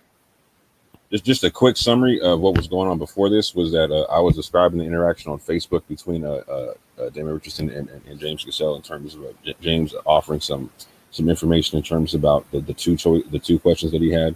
We were putting forth the information that we did not challenge the first question that he had, the first challenge that he had. We did not support the Khazarian Khazar Ashkenazi origin myth, but we were taking issue with the second part, and James had furnished him with some information about some genetics that would kind of challenge the second point. So we had just covered the interaction on Facebook and left it at the point to where Yeshub had offered to let him come on the show, and again we have not heard from him since. So is this for one of y'all here, Sean? Is this for one of y'all here more? Yeah, he's at Genesis 49 a lot. Yeah, oh, you talking about that? What's on the screen right here? Yeah, he's not part of the YAP gang, but he does follow us. He does, and he is very astute in okay. As well. All right, go ahead. I'm sorry. Go ahead, y'all. I'm listening. By the way, Moore, did you want them to go back and listen to that beginning part where you're breaking it down, or you want to just keep it? Yeah, at their own leisure, bro. Like if you want to get into the back and forth, I literally took screenshots of the conversation on Facebook. So at y'all's leisure, y'all can go back on the YAP channel and go check out the whole thing. But this Ibri have this timestamp. I believe you have this part timestamp for a reason. Yeah, I want to hit it. I'm like my man Redland. Let's get to the meat. Make sure we're addressing specifically where Damon Richardson is wrong in the statement that he made. Y'all, nobody, and because these people are Israelites, they're not pushing no 13th tribe. They've made that clear, abundantly clear. We don't need nobody taking no video and chopping it and running what all these Israelites do and stereotyping and broad brushing all that garbage. They're dealing with West Africa and a statement that came from Damon Richardson when he was on his channel. Go ahead, I mute myself, dude. Yeah, y'all can stay here then. Y'all can stay here. All right, we good to go play? Yeah, you can go ahead. All right. Yeah, actually, what I want you to do, can you read question number 2 one more time? And I'll get my slide here. But read question number 2 so we can flow into this. You got it. Thank you.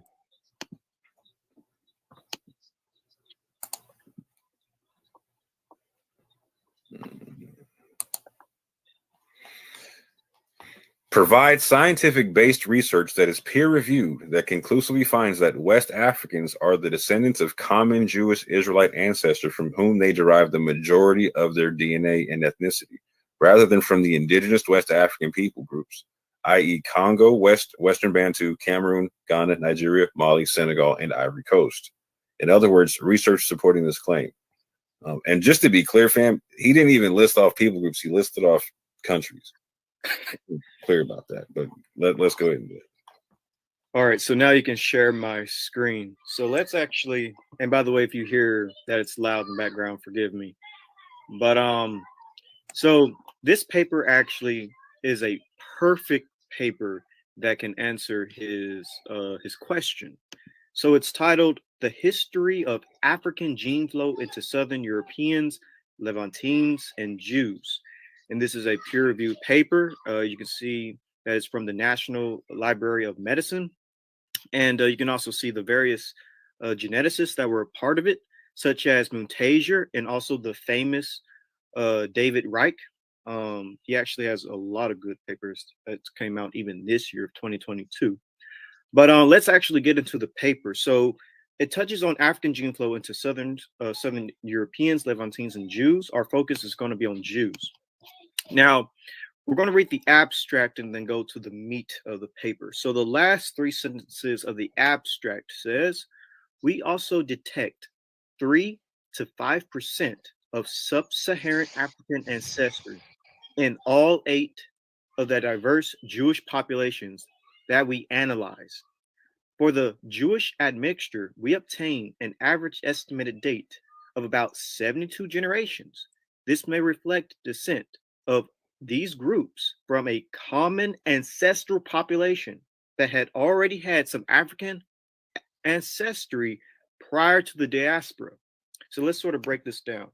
So 3 to 5% of sub-Saharan African ancestry is in all 8 of the diverse Jewish populations, and it goes back 72 generations, and it's a common ancestral population that had already had some African ancestry prior to the Jewish diaspora. So let's actually dig deeper into this. Let's go to the actual section that talks about the Jews. And so if you follow along to the discussion part of the paper, go to paragraph 3 and let's start reading it. So it says, a striking finding from our study is the consistent detection of 3 to 5% sub-Saharan African ancestry in the 8 diverse Jewish groups we studied: Ashkenazis from Northern Europe, Sephardis from Italy, Turkey, and Greece, and Mizrahis from Syria, Iran, and Iraq. These are the populations. So now let's get into the time period in which all this admixture is taking place.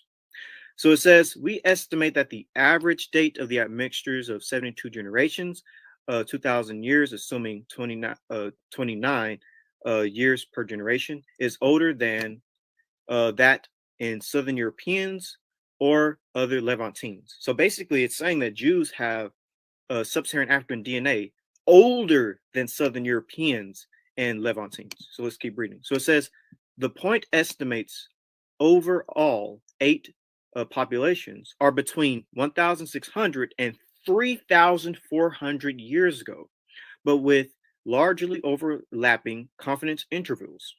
It is Hey, Avery, let me point this out real quick. 3,400 years ago is the inception of the state of Israel itself, about 1400 BCE.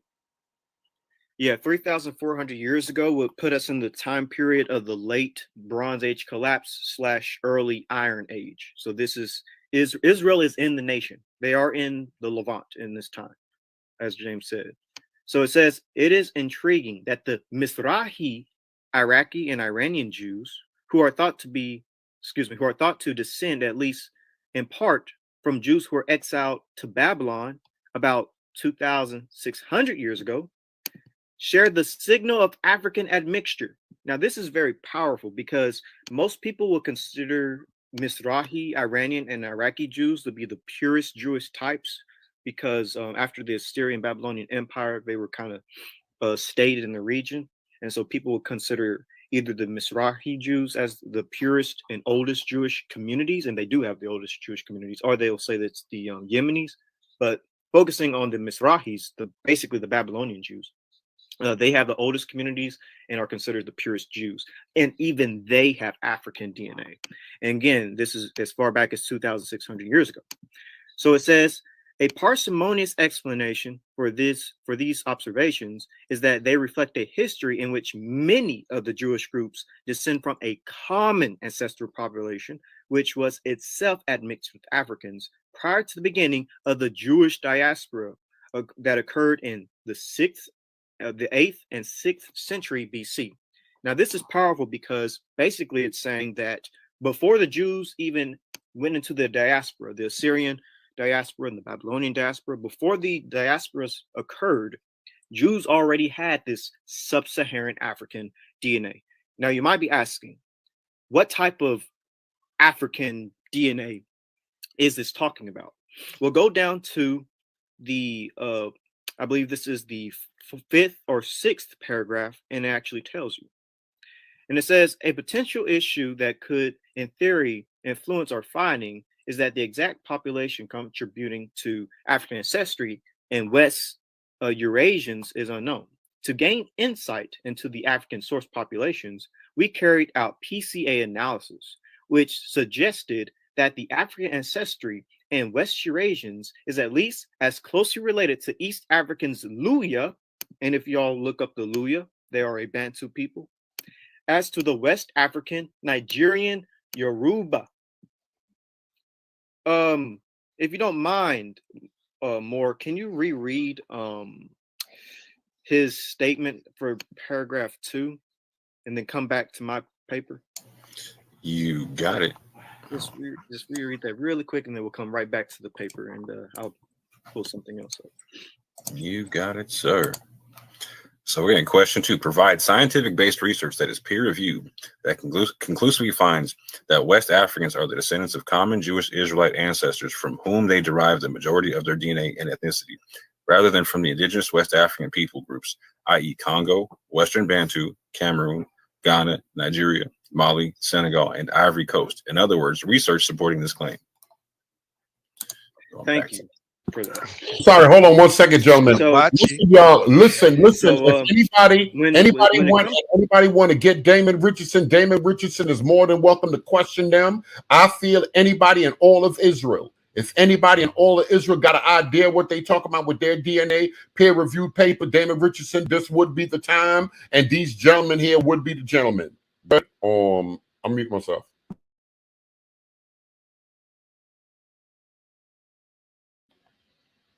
The populations, it actually shows you in the charts when it comes to the African DNA, and African Americans have the most of it because it's West African DNA. There's no getting around this. Gentlemen, run it back just a little bit to right before he gets to the graph.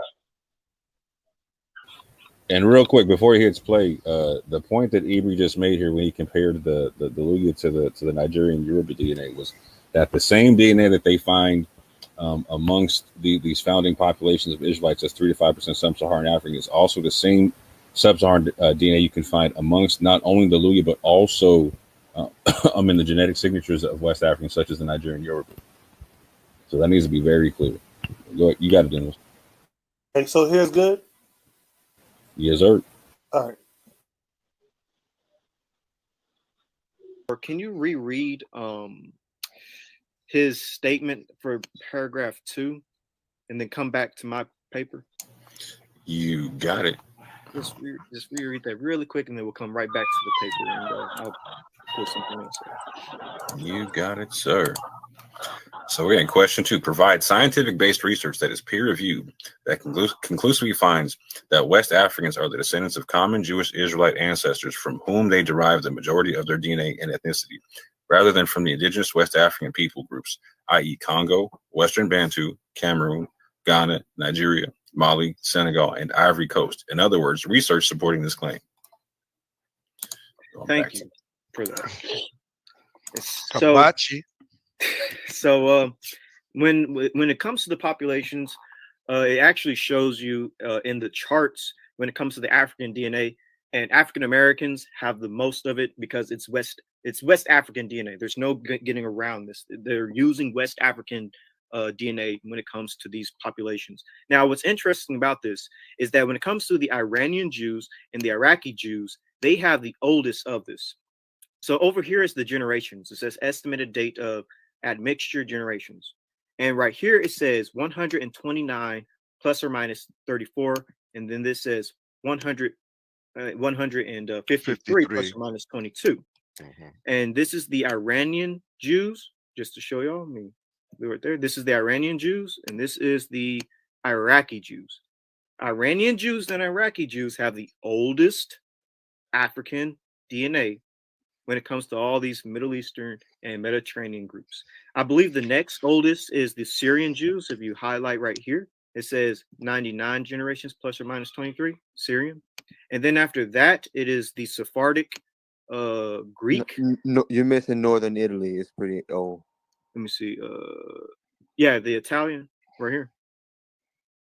Oh, excuse me, the Northern Italy. Yeah, Northern Italy has 153, 54, excuse me, plus or minus 27, and then you go to the Syrian Jews next, who have the oldest admixture, and then it's Sephardic Greek Jews, Sephardic Turkey Jews, which is Anatolia, and Italian Jews. They all have basically around the same amount of African admixture from 82 generations to 88 generations.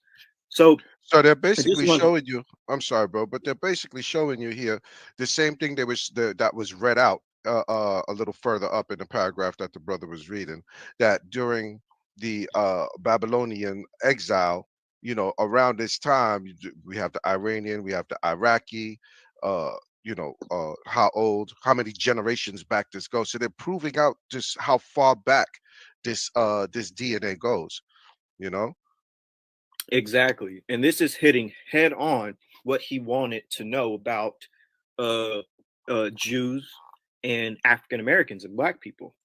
And it would seem like the ancestors of the Jewish people and the ancestors of African Americans converged at some point 3,400 years ago in the Levant. Because there's no way for them to have this DNA if our ancestors weren't there. People don't just pop up and have DNA from ethnic groups. Like, I'm not just going to have a kid that's going to have Chinese genes out of nowhere. Like, the ancestors of both of our peoples came together and procreated.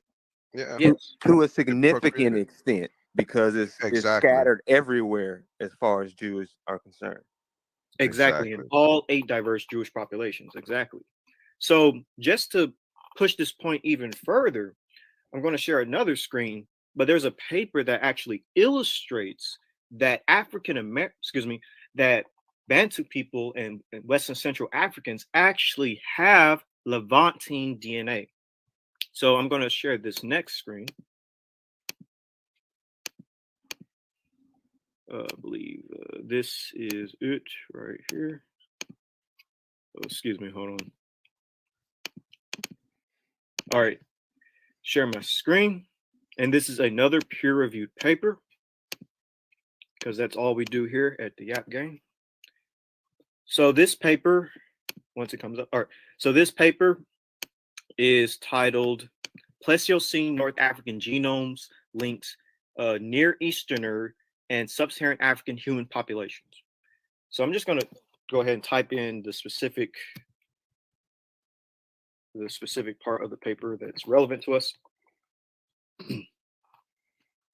So right here is an important piece that kind of connects some more things together, because if we're going to claim that we have Israelite ancestry, then it's probably important to illustrate that we have some type of Levantine ancestry.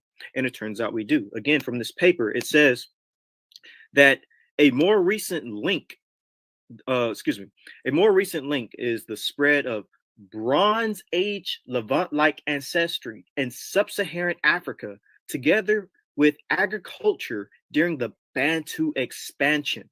So let's break this down. So during the Bantu expansion, it seems like there was a introduction of Bronze Age Levant-like ancestry in sub-Saharan Africa, together with agriculture during the Bantu expansion. Because the Bantu people, if y'all don't know, they're really interesting people, because they had developed agriculture as well as ironworking. And as we know, agriculture likely comes from the Middle East. The Natufians, as an example, were technically the first farmers. And when it comes to metallurgy, that also developed in the Middle East. And it seems like when these Bantu people are coming into sub-Saharan Africa, they're bringing Levant-like genes in places like Western Central Africa, as well as iron and agriculture. And so what is this? Shout out. Go ahead. Shout out EU 290 and the iron smelters. Yep. And so what is this Levant, this Bronze Age Levant DNA? So it says it right here. It says the Bronze Age Levant gene pool has been proposed as a mixture of Neolithic Levant with individuals related to Caucasus hunter-gatherers and early Neolithic farmers from Iran and from Anatolia. Middle Eastern DNA. Paternally, we're talking about haplogroup J and E1B1B, possibly some T and some R up in there, right? Yes, we are. Right. And they have this type of DNA, Middle Eastern DNA, Levantine DNA. Bantu people have it. But that's not the only source that talks about the Fulani got T in it too, don't it? Oh yeah, Fulani 100%. Yeah, exactly. And it doesn't just end there. I'll pull up another paper that talks about West Central African people having Levant DNA, something that Damon Richardson says that apparently West and Central Africans don't have. So here's another paper. I just want to push this even further. This paper right here that I'm sharing is titled Reconstructing Prehistoric African Population Structure. If y'all can see that, share my screen. Also, James, don't forget about the Chadic people in RV88, and that, you know, yeah, we how know we that see it, they would have had to come in. Yeah, they would have had to come in during the Bantu as well, the Bantu expansion, you know, for that gene to flow into Africa.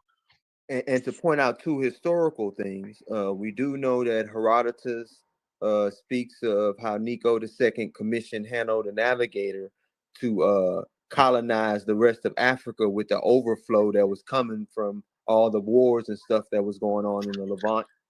And we have the tale of Hanno the Navigator himself, which a lot of scientists believe that he actually went to West Africa and pretty much brought back a gorilla, and that's the things they were describing in the stories. Mm-hmm. And so this paper right here goes deeper into that, goes into the fact that these West and Central Africans had this Levantine DNA. Again, this is a peer-reviewed paper titled Reconstructing Prehistoric African Population Structure. Here are all the scientists that were a part of it. Again, David Reich was a part of this as well. He's like one of the most head geneticists. Yeah, he heads all of these, most of these papers in this field. He pretty much pioneered this field. Mm-hmm. And so we're going to go to the relevant part of the paper, which talks about West and Central Africans having Levantine DNA, which for some reason people think is impossible, but it's not. So it is right here, I believe. Hold on. As y'all can see, this is very, very long paper, but here it is right here. So we're going to read from this section. So it says Tanzania. I'm not going to name all these African tribes, just going to name some of them. So Tanzania, Yoruba, Esan, Luyo, Bantu Kenya, just these various African groups. So it says, are all fitted as consistent with having 100% Mande-related Western African related ancestry. Basically, all these groups are related. Niger-Congo people, Bantu people are all, basically related. And it says the Mandinka from the Western African coast are fitted as having 2.8% plus or minus 0.6% Levant Neolithic related ancestry, PPNB. So again, another source talking about how Western Central Africans do have Levant DNA, Levant Neolithic related ancestry. And so the last thing, or not the last thing, but another thing I want to point out is how it actually makes sense that there would be, let's say, E1B1A type peoples in the Levant, in that part of the world in that time. If most people take a DNA test, particularly those with E1B1A, can share my screen really quick. They will see that they're related to a man named Ramses III, who was the pharaoh of Egypt at the time. And it turns out that Ramses had E1B1A. And so it reads right here, it says, you and Ramses III share an ancient paternal line ancestor who probably lived in North Africa or Western Asia. Western Asia is the Middle East. So basically it's saying that, you and Ramses III have an ancient paternal ancestor. We share an ancestor who could have been in North Africa or in the Middle East. And this makes shout out EV38. Right. Shout out EV38, because the E marker likely has its origin in the Middle East. I'll touch on that here in a second. Yeah, and you always got to remember that North Africa, and especially the Levant, is the same biogeographical area, which means the same peoples, animals, fauna, everything live in that location. All Afro-asiatic populations. And so the oldest, as a matter of fact, the oldest E1B1A marker we have found in Africa is Ramses III, because he goes back to the late Bronze Age. And then we found an old E1B1A marker in Ethiopia, which is a place heavily populated by Afro-Asiatic speaking groups. So I'm going to share my next screen, which illustrates who the true West Africans are. Who is the oldest West African population? And the oldest West African population, hey, doing this real quick. Can you pause it, bro? Is actually Pygmy and Khoisan groups, basically A and B mark. So before Ibri goes further in the video, I just want to make a quick point that's relevant for this whole portion here. So when Ibri was talking about the Mandinka population being tested at a 2.8% plus or minus 0.6% with Levantine DNA, etc. This is where it correlates to Dante 100%, right? So Dante in GEDmatch comes up.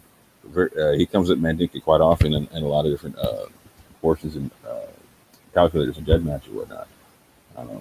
And he also has this subclade that's consistent with the Natufians from the Levant or whatnot, right? And one of the calculators in GEDmatch tests for Natufian DNA, and Dante has just under 3% Natufian DNA, which matches up 100% with this study, family.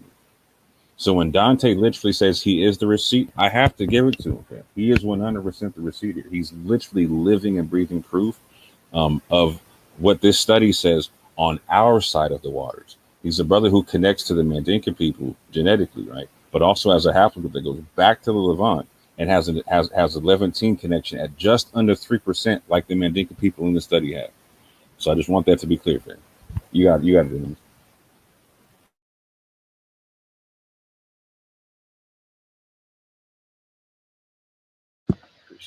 I advise that y'all check out this paper, again, another peer-reviewed paper titled Ancient West African Foragers in the Context of African Population History. Here are all the, geneticists and scientists that are part of it. Again, David Reich. You can't get away from David Reich. So we're going to read the abstract of the paper. So it says, we generated genome-wide DNA data from 4 children buried roughly 8,000 and 3,000 years ago in the Shuma cave, in the Shumalaka, Cameroon, one of the earliest archaeological sites within the probable homeland of Bantu languages. One individual carried the deep divergent Y chromosome haplogroup A0, which is found today almost exclusively in the same region. However, all 4 individuals' genome-wide ancestry profiles are most similar to West Central African hunter-gatherers, implying that present-day populations in Western Cameroon, as well as Bantu speakers across the continent, are not descendant substantially from the population represented by the 4 people. So again, Bantu speakers, Bantu people are not related to these ancient West Central African hunter-gatherers. We're not related to these ancient Western African populations. Right. So we did procreate with them though, because as the Bantus came into the area, we did take the women and have children. So you may find pygmy DNA if you are African American in your haplogroup E. You may find pygmy DNA. African Americans typically have around, I would say, 1 to 5% of pygmy DNA. Yes, and y'all should read the rest of this. I want to point out it says 3,000 years ago. That's 1,000 Right. BCE Mm-hmm. that we're talking about. That where they're not finding any evidence of the modern people in West Africa. Now we got to ask ourselves, okay, what happens after that time period, which is something we constantly point to. All these wars in the Levant start going on, and people start migrating, and you start getting histories of like with Nico II commissioning the Phoenicians to circumnavigate and colonize West Africa, the rest of Africa. Exactly. And so, yeah, the oldest populations in West Central Africa are A and B markers. Here's the chart. And as James said, this goes back from 8,000 years to 3,000 years. And it's L for the mitochondrial DNA, it's L0, L0A, and L1C. And for the Y DNA, it's B and it's A. Again, most African Americans are E1B1A. Well, excuse me, most Niger-Congo Bantu people are E1B1A. Let me put it that way. But so actually, now let's go to another part of what Damon typically says when it comes to his I guess his distaste for an idea of us coming from the Middle East rather than us originating in Western Central Africa. And all these papers are after 2013, correct? I'm going to share my screen. Y'all heard me. All these papers, I heard about 4 peer-review papers. All of these are post after 2013. Y'all can hear When me. it comes to these papers, sorry, I was. But when it comes to these papers, some are before 2013 and some are after 2013. Gotcha. It's a mixture. So to make a long story short with that, as long as the papers, there's no contradiction to the papers as we move forward. So if, let's say a paper's in 2010, then another one's in 2013, another one's in 2016, another one's in 2018, 19, and they're all in conjunction, and there's no papers refuting that, then we're on par. Okay, no, hold on. Y'all do me a favor. Address Bruce. Thank you, Bruce, because you know Bruce is he's Israel, but he's totally against DNA. Totally against DNA. How would y'all answer that? All right, read so that I don't want. No, driver. Somebody read that and see what Sean got to say. Do you mind if we not deal with that at the moment? Let's finish up this this real quick. I'll deal with Bruce later because I already know how he feels. I'm gonna have to lead us on the screen there because I don't want to forget Bruce, and I definitely appreciate you, Bruce's super chat. I'm walking away. I'm coming back. Not a problem. I could answer really quickly, and then we can. Yeah, we can definitely deal with this, and then we'll go. You got to read. And then I can put other stuff up on the screen. Go ahead. Yes. Oh, you got. Yes. I'll be back. So when it comes to prophecy, that's personal interpretation. Everybody in the Abrahamic faiths have their own idea of prophecy. This is actually why you get the splitting of different sects. Like you have different Jewish sects, different Christian sects, different Muslim sects. Everybody has their own idea when it comes to these prophecies. So, and that's partly why I don't use prophecy when it comes to like the curses and all that. I don't use it. And as for endless genealogies, I believe he said, not really, because we have a set point when things begin and a set point when things end. So we're not just going on and on and on, not knowing where we're going. We know exactly where we're starting at and ending it. So it's not endless.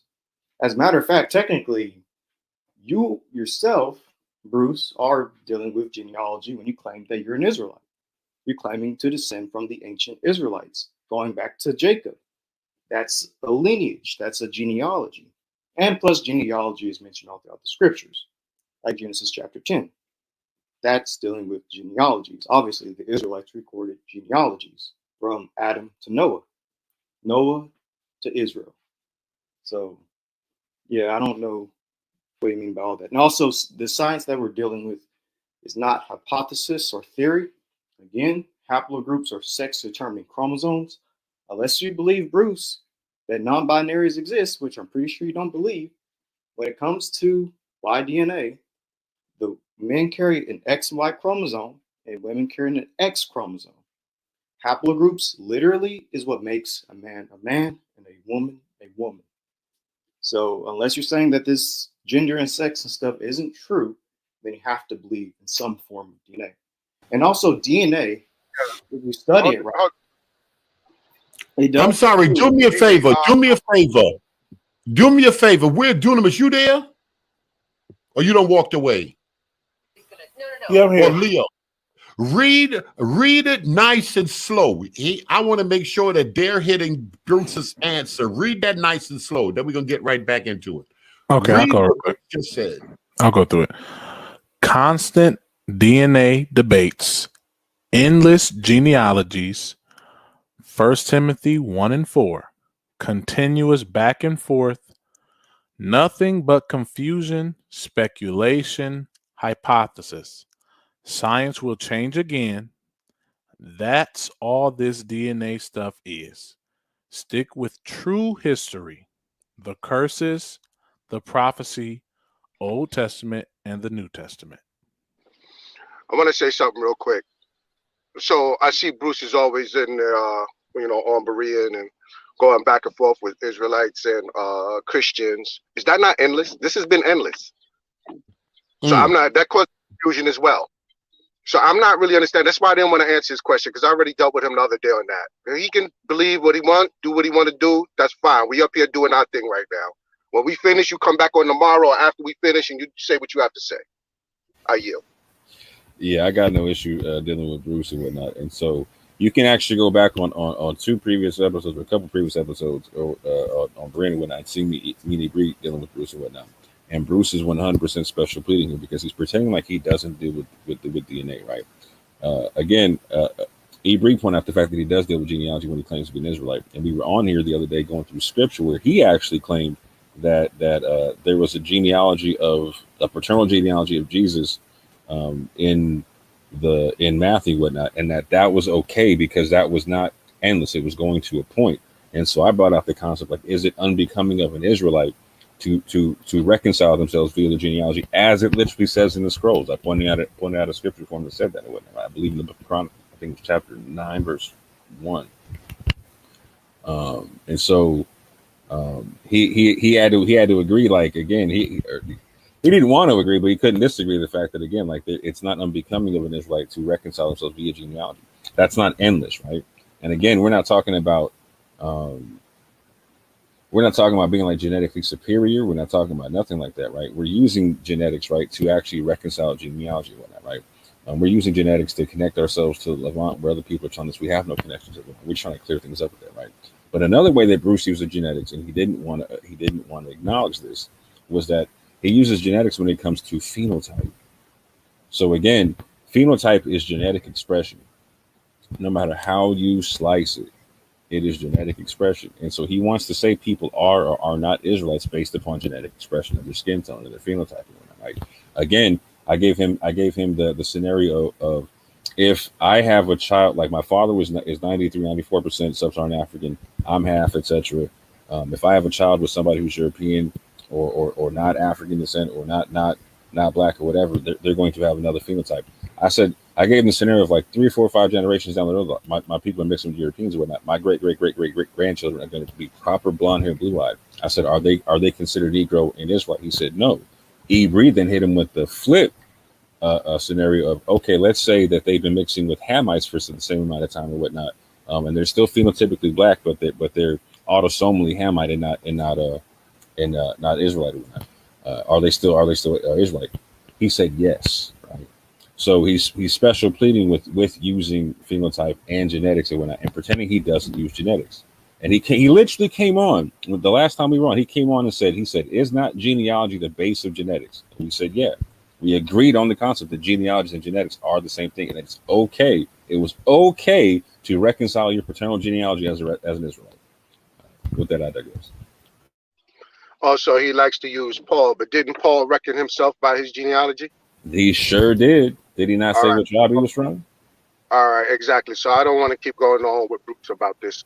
Let's finish up to do what we came to do. All right? And he could come up and say whatever he wants to say another time.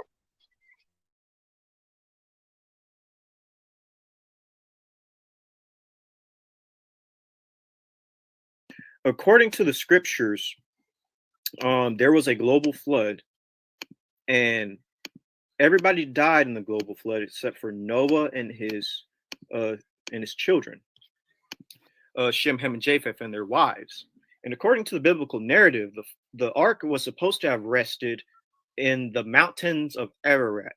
And some people say this is in Armenia. Some people say this is near Mount Kuti in Syria. I personally believe it's Mount Kuti, but regardless, the ark rested in the Fertile Crescent in the Middle East. And I believe Damon is a Bible believer. And so I believe that he would say that, you know, everybody descends from Adam and Eve, and then, you know, man started to sin. Most High sent a flood to wipe out all of humanity except for Noah and his family. And then everybody got off the ark and then migrated about the world. So my question to Damon is, how do we as African Americans or as West Central Africans or anybody originate in Western Central Africa if the ark rested in the Fertile Crescent? Either you have to say that we're pre-Adamites or that we don't descend from Noah or something like that in order for us to have originated in Western Central Africa. And furthermore, you also have to believe in the evolutionary concept of the out of Africa theory, because basically, Damon, what you're saying is that when humans began to migrate out of Africa, our ancestors either just stayed in Africa and went west, but that doesn't make sense according to the biblical narrative. So my question to you, Damon, is do you believe that we descend from Noah and that we got off the ark and we migrated to Western Central Africa, or did we somehow just pop up in Western Central Africa? I'd love to understand your stance on that, because I take the biblical approach that, you know, all of humanity today, current humans today, descend from Noah, and we all migrated to the parts of the world that we're at today. So that would mean that the ancestors of Western Central African peoples migrated to Western Central Africa, where they are today. The only question is, what time did they get there?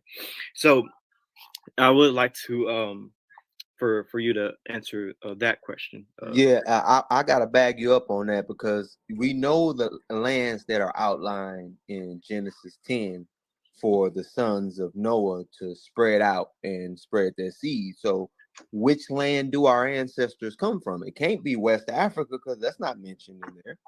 There's the Nile Valley, you have the Middle East, and you have Europe. Which one is it? Mm-hmm. Yes, exactly. And so another thing I want to point out is what is haplogroup DE, which is the ancestral marker of E1B1A. And when it comes to haplogroup DE, it has its origin. Most geneticists would say that it has its origin in the Middle East, and that they would have came into Africa via basal Eurasians. So let's read this source right here. It says frequency of Y-DNA haplogroup E in modern populations and hypothetical migration routes from its ancestor clade DE in Southwest Asia, the Middle East. Haplogroup E arrived in Africa about 77,000 years ago, and diversified in the Horn of Africa. It arrived together with specific West Eurasian alleles and later also diffused into various Paleo-African populations, as well as among ancient North Africans, which were in population indigenous to Northern Africa and distinctly related or ancestral to modern West Eurasians. Haplogroup E and DE have an Middle Eastern origin. Again, people with E1B1A descend from haplogroup E and DE. And geneticists will say that haplogroup E and DE have a Middle Eastern origin. So we migrated from the Middle East into Western Central Africa. Haplogroup E migrated into Africa as part of. Oh, someone say something? No, I think somebody's mic was open on the video. I think Sean had his mic open on the video.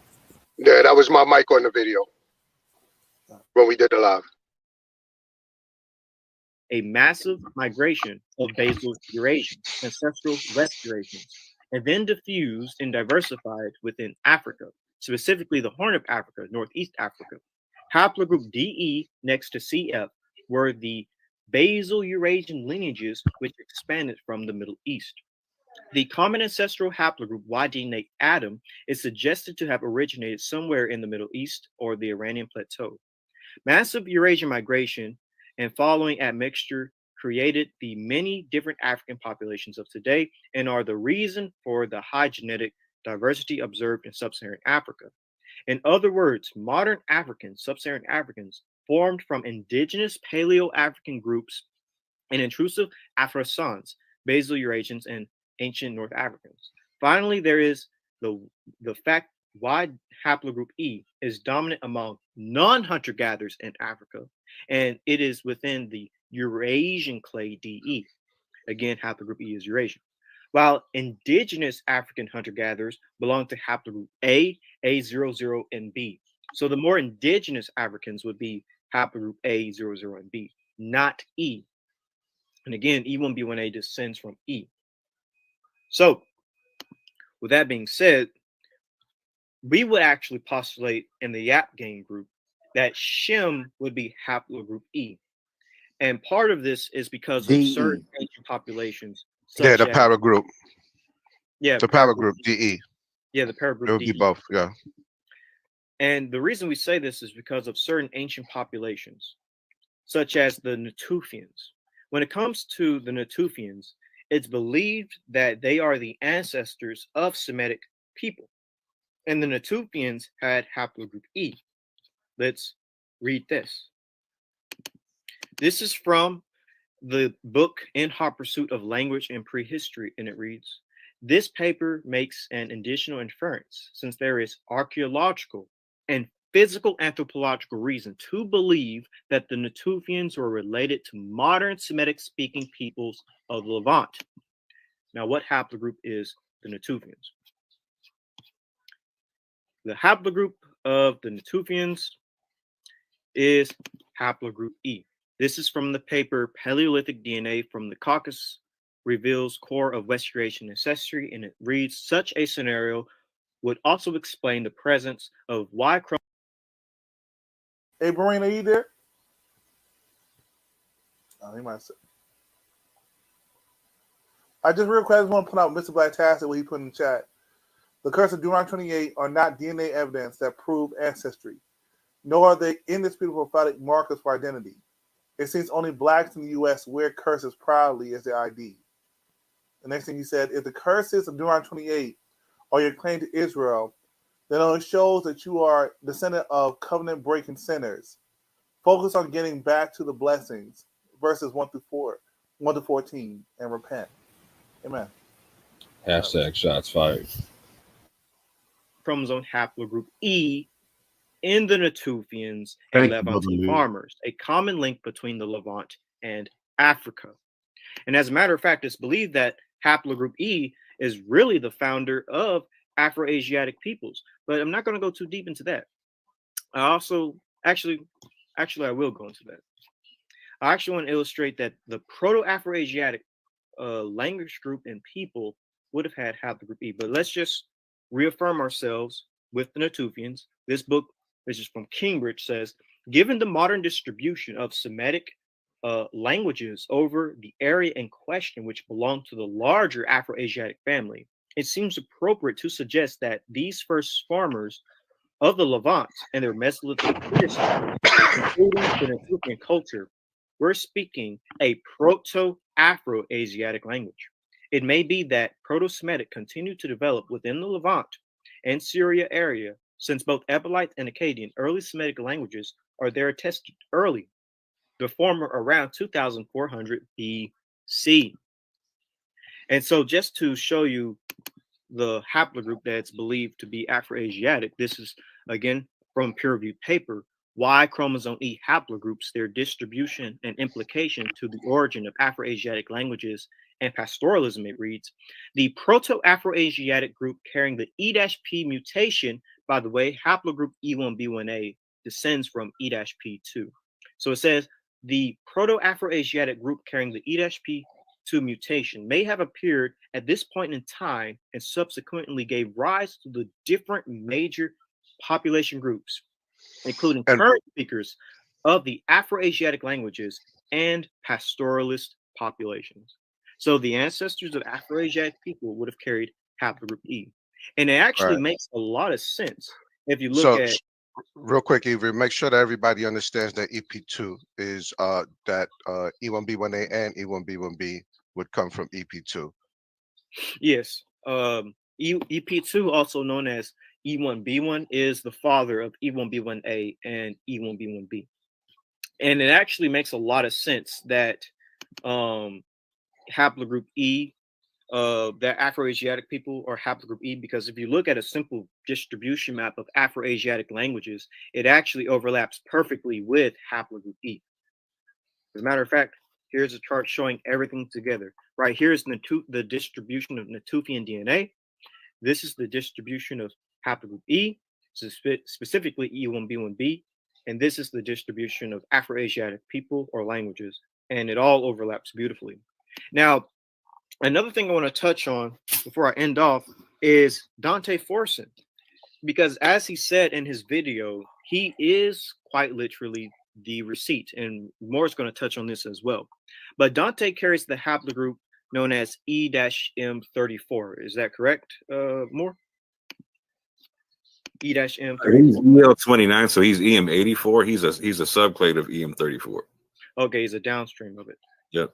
Well, what's interesting about EM34 specifically, since just talking about that, one is that the Natufians carried EM34, which is Dante's ancestral haplogroup. It says, according to the genetic analysis done on 6 Natufian remains from northern Israel, the Natufians carried the Y DNA haplogroup E-Z830, a somewhat upland clade of E-M123, and therefore ancestral to it.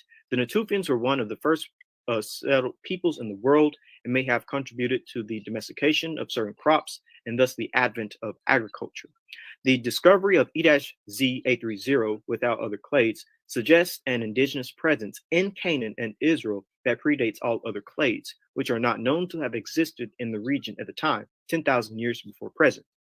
E-M123 is thought to have a TMRCA. TMRCA means the most common recent ancestor, about 18,000 years ago, 8,000 years before the Natufian. Possibly ancestral remains are from.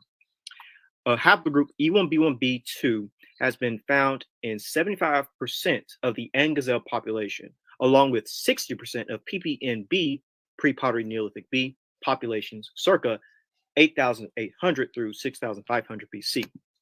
And so just to explain why Dante having EM34 is extremely interesting, is because EM34 is actually considered to be a haplogroup of Proto-Semites.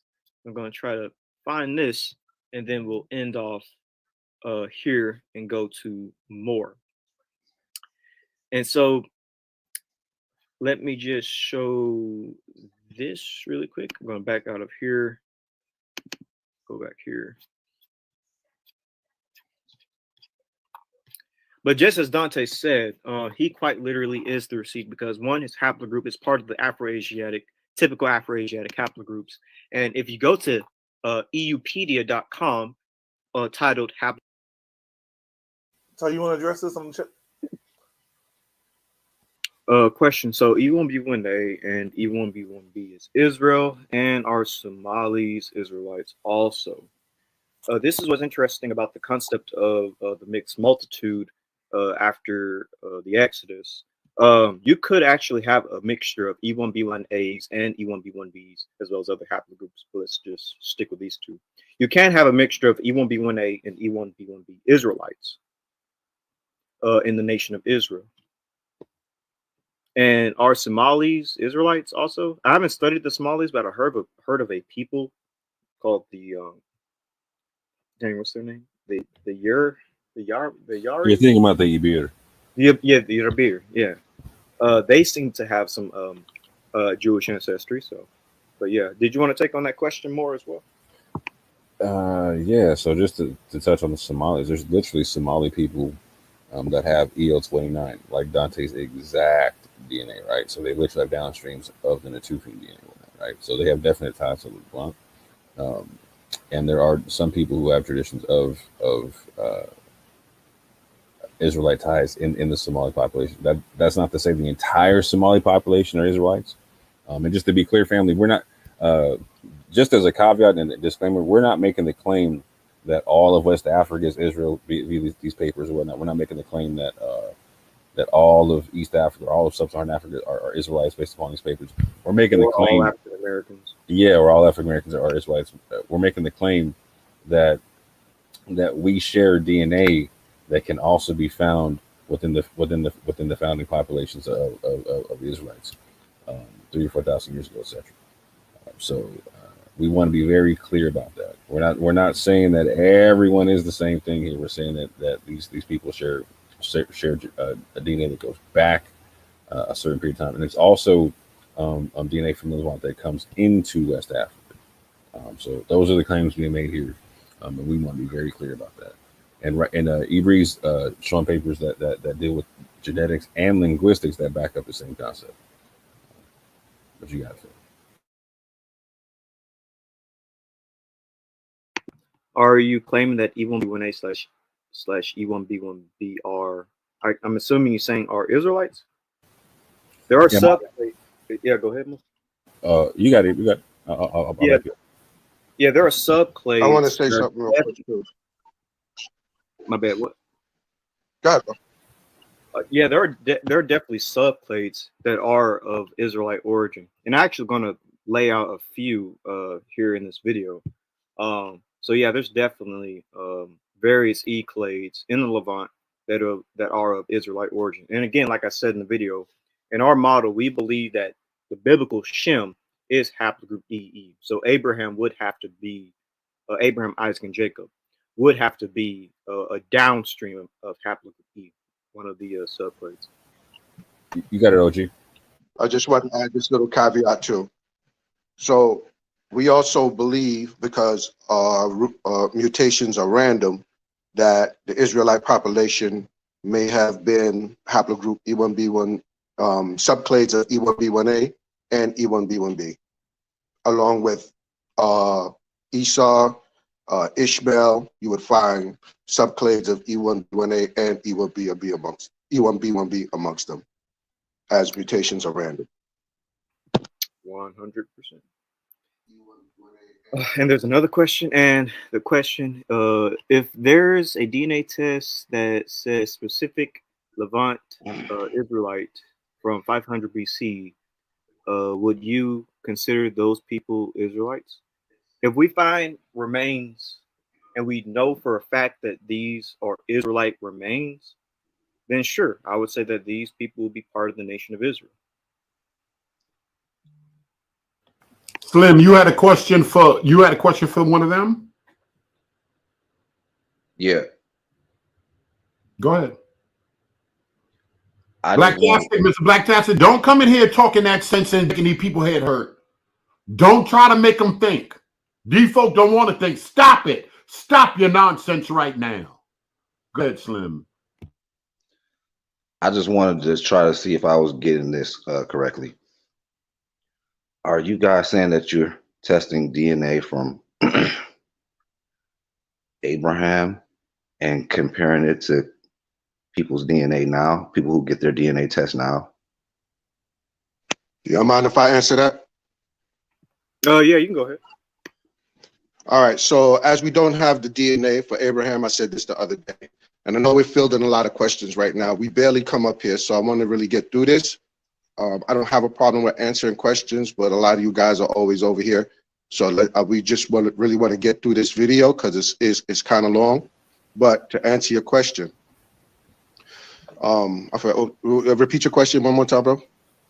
Are you guys testing this from actual blood DNA from? Okay. Right. So the question was, are we getting this from Abraham? No, we don't have Abraham's DNA. We don't have Jacob's. We don't have Isaac's DNA.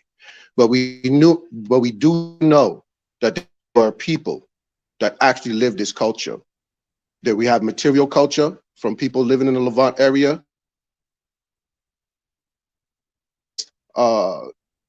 Judaism, if you want to call it that, they practice this culture. We have writings from different nations who either conquered them or lived beside them and spoke about them. So we know these people existed. So we're comparing the DNA to them. And we find that haplogroup E is amongst them. Is that sufficient enough for you, bro? Well, I'm just trying to be clear, because right, so you're saying you're not testing it to DNA, you're testing it to people who said they had the DNA? No, we're testing it to DNA. We're testing it to the DNA of the people who lived in the Levant during the Iron Age and said they were Israel, and that other nations point to as being Israel. Okay. And they're using inductive reasoning. They're going backwards to it. Yeah. Also, another thing I like to point out, we're also looking at populations that would represent the ancestors of Semitic populations. Because obviously, according to the biblical narrative, the Israelites descend from Shem, Shem being the father of Semitic peoples. So in archaeology, we're going to look for a population in the Middle East that can represent the ancestors of Semitic peoples. Interestingly enough, we can go back to the Stone Age to look for this. Obviously, when it comes to the biblical narrative, after the global flood, everybody after the flood is going to be using stone tools. So we look at Stone Age populations. Interestingly, in the Levant, there is a people known as the Natufians. I mentioned them in this paper. And it would seem like the Natufians would be the best representatives of Afro-asiatic speaking peoples, and specifically the ancestors of Semitic populations. And so we say that with the Natufians being a population that seems to be the ancestors of Semites, and they have haplogroup E, then we kind of deduce that it is likely that they could represent, the Natufians could represent the earliest descendants of Shem after the flood that would have lived in the Stone Age, and they lived in Levant. Yeah, real quick, Ryan, do me a favor. I just jumped on my laptop, so if you look backstage, you'll see me back there. Thank you. I'm gonna hang up my phone now. Thank you, bro. And real quick to answer the brother shout out to Berean in the chat. Yeah, 100%, bro. Just hit me up whenever you get your DNA back. We'll do a whole show about it if you want to, bro. Or we can do behind closed doors, however you want to do it, bro.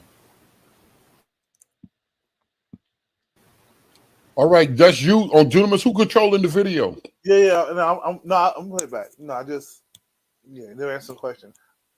Oh, you answer. Go ahead. No, my bad. Go ahead. So wait, I can answer one more question I saw in the chat. So what would Japhet be? What would y'all say Japhet in our model would be haplogroup CF, which represents pretty much YAP negative proteins. Because we call ourselves, again, just going back to YAP gang, we call ourselves YAP gang because it's a Y-alu polymorphic. It's a protein that only people with haplogroup DE have. Now, everybody that's YAP negative will be in the CF lineage.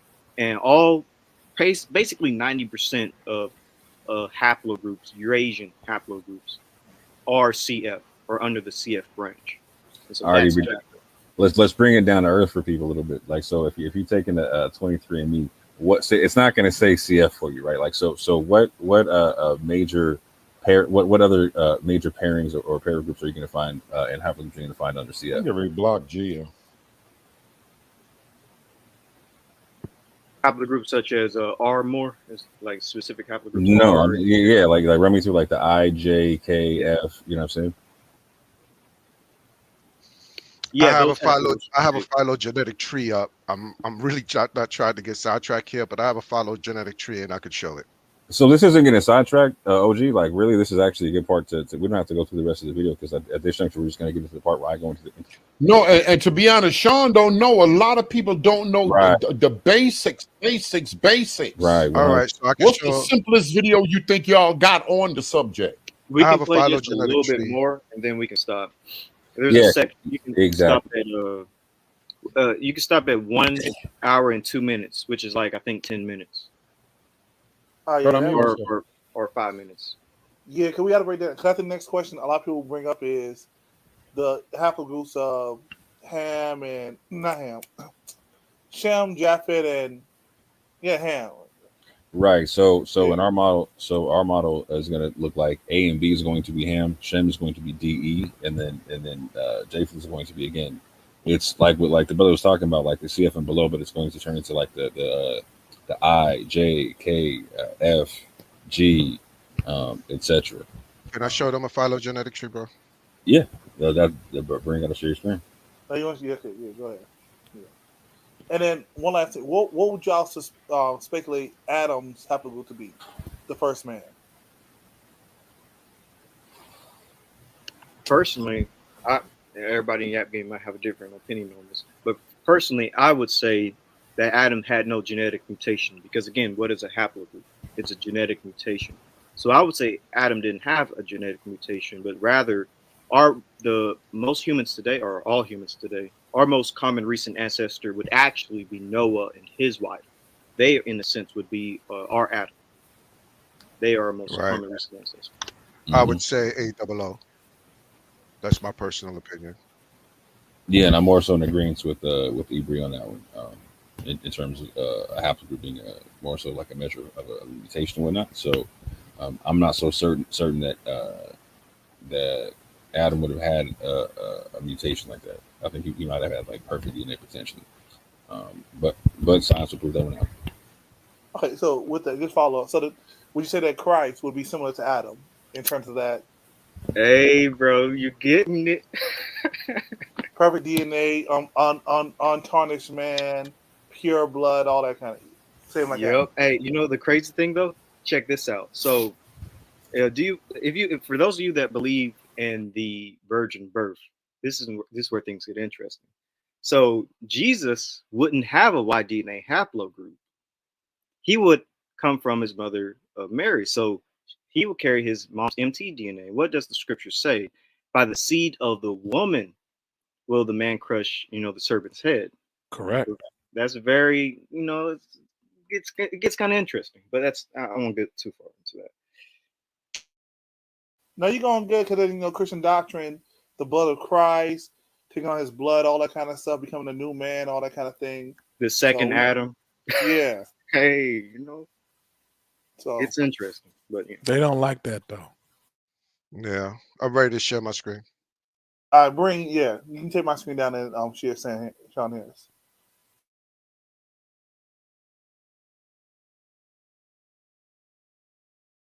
Bring you stepped away? No, my bad. What happened? Nah, they want to. Sean Harris going to share screen. He's going to do a breakdown. Where's this is up the screen right here? What you saying? Hey, Sean, are you sharing your screen?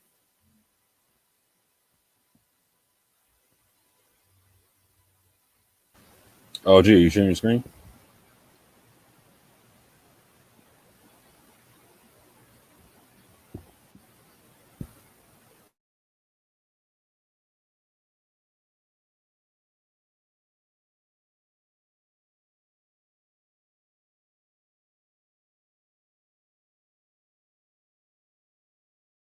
You're muted if you're speaking.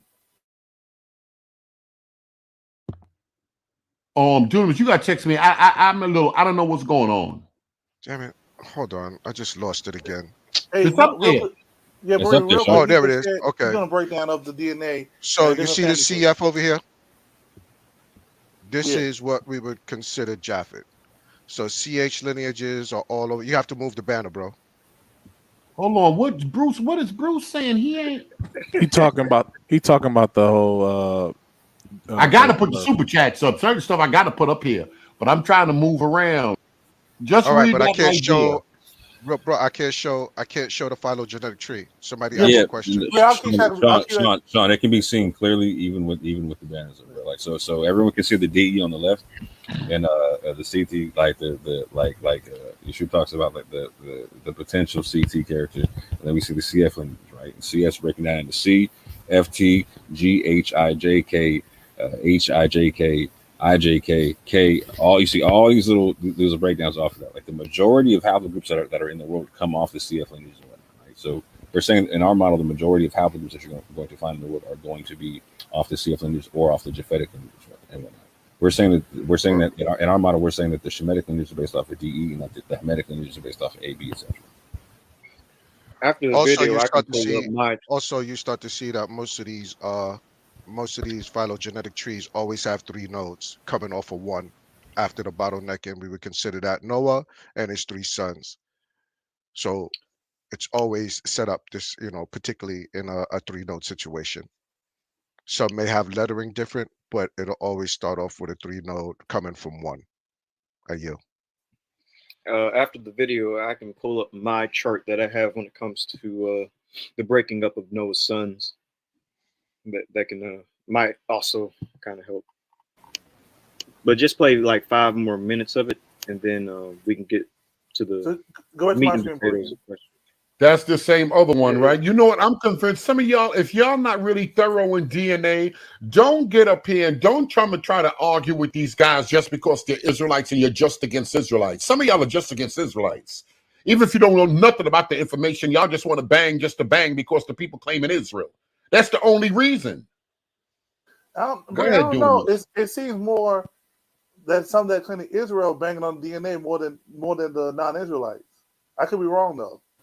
No, I can't lie. I think banging. I think dealing with the DNA in general, it's like an anti. There's a good bit of people that's just against the science, and you mixing science or this type of knowledge with the Bible. Because I can't lie, it's equally. I'm looking at my phone. I'm in the background talking. There's other people. It's a lot of folk ain't going for DNA whatsoever. Like these people are here to deceive Israel and Christian alike. Some people just against it altogether. But go ahead, Dunamis.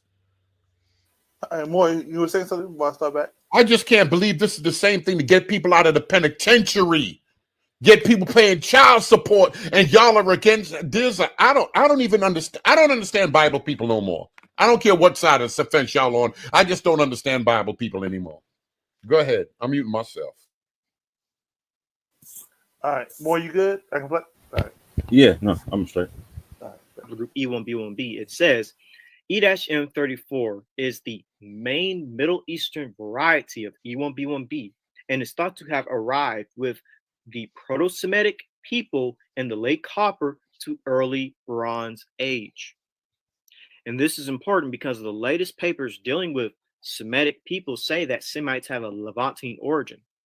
This is from the paper Berean Phylogenetic Analysis of Semitic Languages, identifies an early Bronze Age origin of Semitic in the Near East. And it reads, we estimate that Semitic had an early Bronze Age origin, approximately 5,750 years before present, in the Levant, followed by an expansion of Akkadian into Mesopotamia.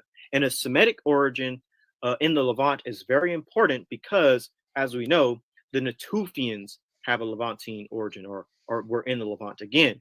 Such a scenario would also explain the presence of Y chromosome haplogroup E in the Natufians and Levantine farmers, a common link between the Levant and Africa. And again, the Natufians are the ancestors of Semites.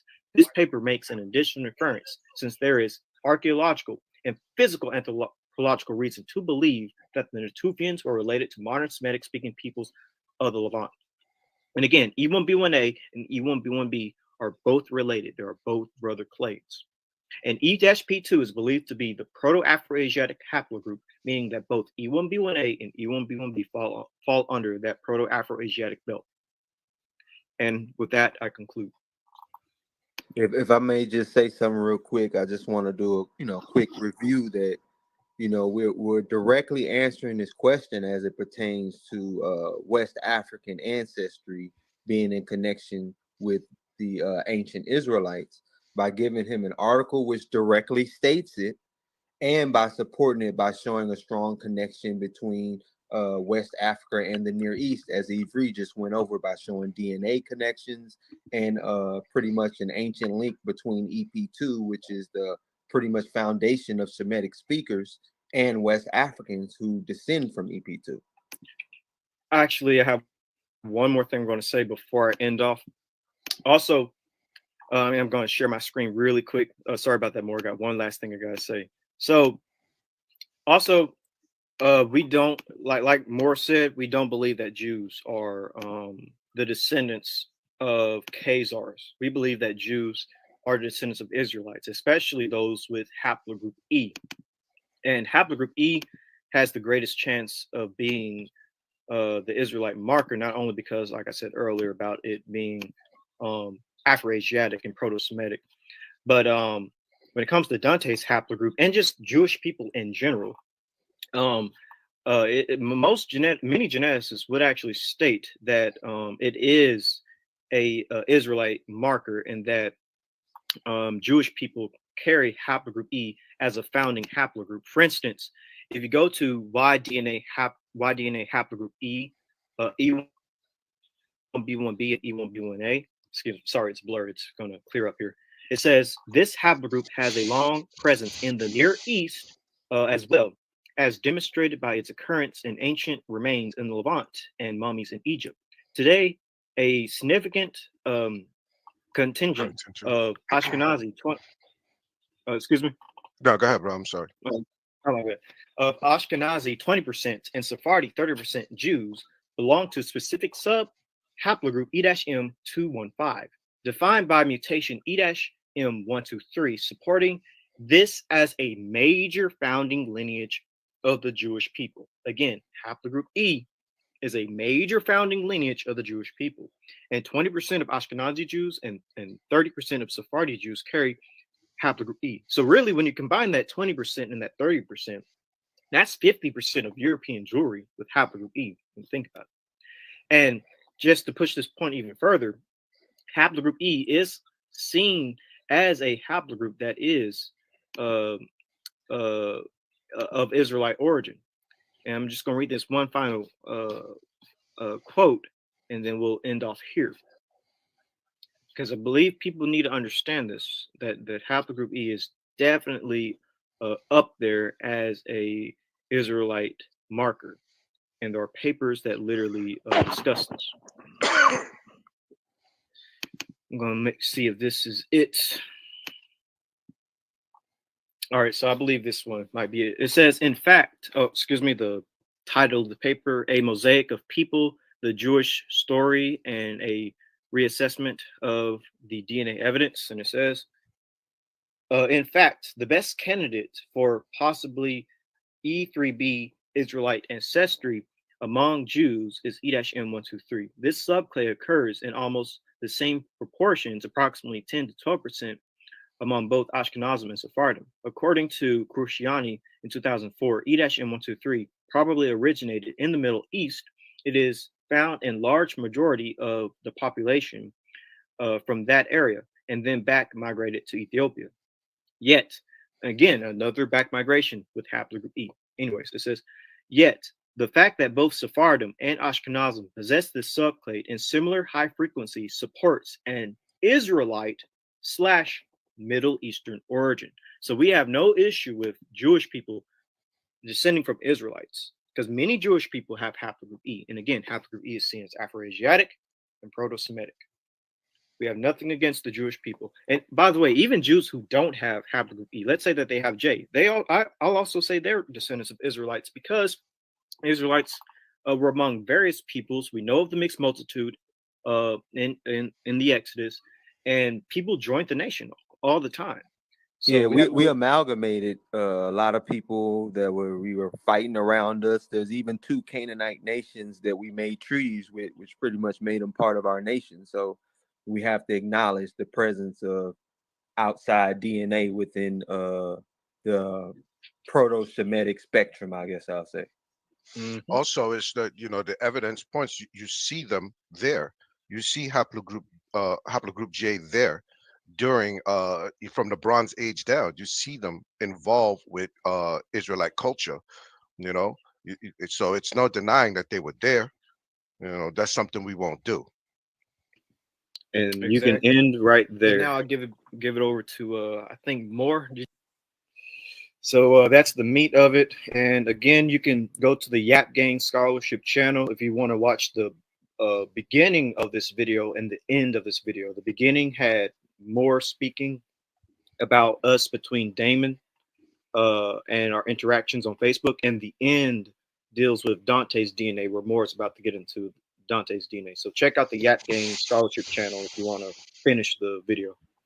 Thank y'all so much. Where was that exchange between yourself and Richardson, Damon Richardson, y'all brothers? It was on Facebook in I think the Biblical Rumble Room.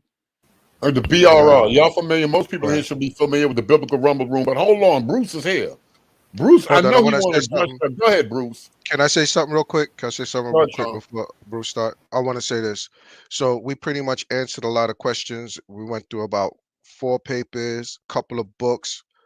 different articles, 4 papers, a lot of evidence. We pretty much answered Damon Richardson's challenge. So now I want to pose a challenge back to him.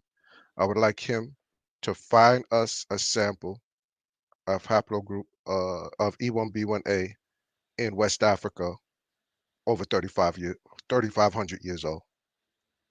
All right, y'all heard that. Say it one more time. I'd like Damon Richardson to find a sample of haplogroup or E1B1A in West Africa over 3,500 years ago. All right, come on, Bruce. Hey, no, Thank you, real brother. quick, real quick. Oh, I want to make it, no, because this has to be understood. Nah, that the fact that these are, let me put my black hat on, my black power hat. The fact that we have black brothers get into the sciences, right? Which has been denied us for years, doing research, peer review research on a high level, that their research could lead to more discoveries and finding, to me, on any level, shouldn't be discouraged. You know what I'm saying? I agree. They ain't doing witchcraft. They ain't doing no sorcery. This is pure science, which is secular, and they're making grounds. The same science that put us as monkeys, they're using to break a lot of myths and that kind of stuff. So to me, to discourage anyone from doing this kind of work, I don't know. I gotta ride with Dunamis on that one. I gotta ride with him now. Come on, let's hear what Bruce got to say and catch that encouraging brother in the sciences. Come on, Bruce. Hey Bruce, you're muted. Screen too? You see okay, I don't want to disrupt what the brothers are saying here. So Brother Moore, he can continue. I got a few minutes before I have to get back to what I'm doing. But go ahead, Brother. No. They wrapped it up. We want to hear this anti-scientific spirit. Go ahead. Well, first of all, praise the Most High Yah and the Son Yeshua HaMashiach, for they are worthy to be praised. Come on. Now, I don't have no problem with science. I've been in law enforcement for over 25 years. And I've been on certain task force that we done put murderers, rapists away using DNA. So I don't discount the science, because we have used science to put some our rebellious brothers and sisters, including all races of people, and in jail in which they belong. And so I don't have no problem with with DNA. The problem I have is that when it comes down to determining who the true Israelites are of the Bible, that DNA is doing nothing but causing confusion, speculation, hypothesis. And when a person, because you hear all I keep hearing, it's not alphabet, all I hear is, it's not causing confusion nowhere else but in the awakening. Not in law enforcement, not with DNA, with children, paternity, none of that. Right. But in law enforcement. But yeah, I mean, because in that's, the awakening. Make that make sense. Well, what I'm saying is, I lost my train of thought, but what I'm saying is those science have been used and they legitimate. But here's the thing. When you using all these numbers in alphabet, E1B 569 JRQRSP, and try to determine who the people of God are as it relates to Scripture. God, these fools are crazy. And I'm like, Jesus, Father in heaven, what are they doing? You know, and I'm thinking to myself, you know, and like me and Orthodox Moore, we discussed it a few days back. For me, all it's doing is, because when you say my motto, your motto is a hypothesis. Your motto is your opinion. Whenever you say that, hold on, wait a minute, I'm not done. When you say that, that's your opinion. Now, I'm not discounting any of the work that you brothers have done, because you all put in the work. But when I'm saying, when it comes down to the Most High Yah and the apple of his eye, his people, what you all are doing, you are violating the scriptures when Paul said, don't get into those endless genealogies. Genealogy, the root word of his gene, which DNA. And these things are just, they're endless. And they're going to keep coming out with different science and they're going to keep coming out with this scholar and this geneticist, and it's going to keep going and going, confusing the masses. And when I say stick with that Bible, stick with the archaeology, stick with true history, that's what's going to determine who are the nation of Israel, the ones who was put in captivity and shipped to the four corners of the earth, and in Africa, and so forth. And so what I'm saying is, the work that you have done has merit, but when it comes down to determining who the people of God is, and who fit those curses and those prophecies, that DNA is nothing but endless genealogy, and it's going to cause confusion, speculation, hypothesis. In 20 years, in 15 years, 50 years, the science is going to change. But I'll tell you one thing: that Bible won't change. Those scriptures won't. Those scriptures won't change. But there's only one group of people. The scriptures have been interpreted. Hold on. There are only one group of people that fit those curses, fit the prophecies, and there's only one group of people who was scattered, and there was one group of people who were led into captivity into all nations, and those were black Negroes, black folks.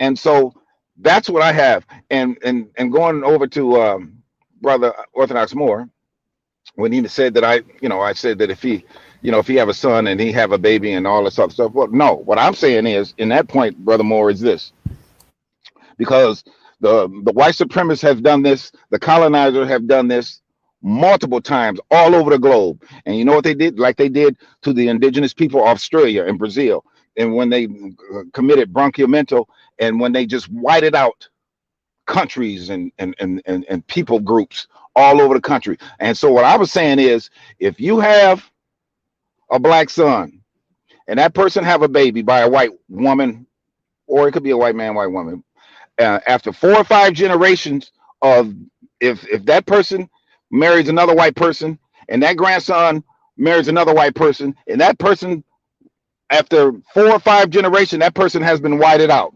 They are no longer black. They are no longer a Negro. Wide nose, thick lips, elongated head. Yes, and I'm telling you, they are whited out. That's what they did in Australia. That's what they did in Brazil, and that's scientific. There's scientific proof. Brazil and Australia, they whited out a gene pool. Okay. Hold on, Bruce. Let me play some of this for you right here.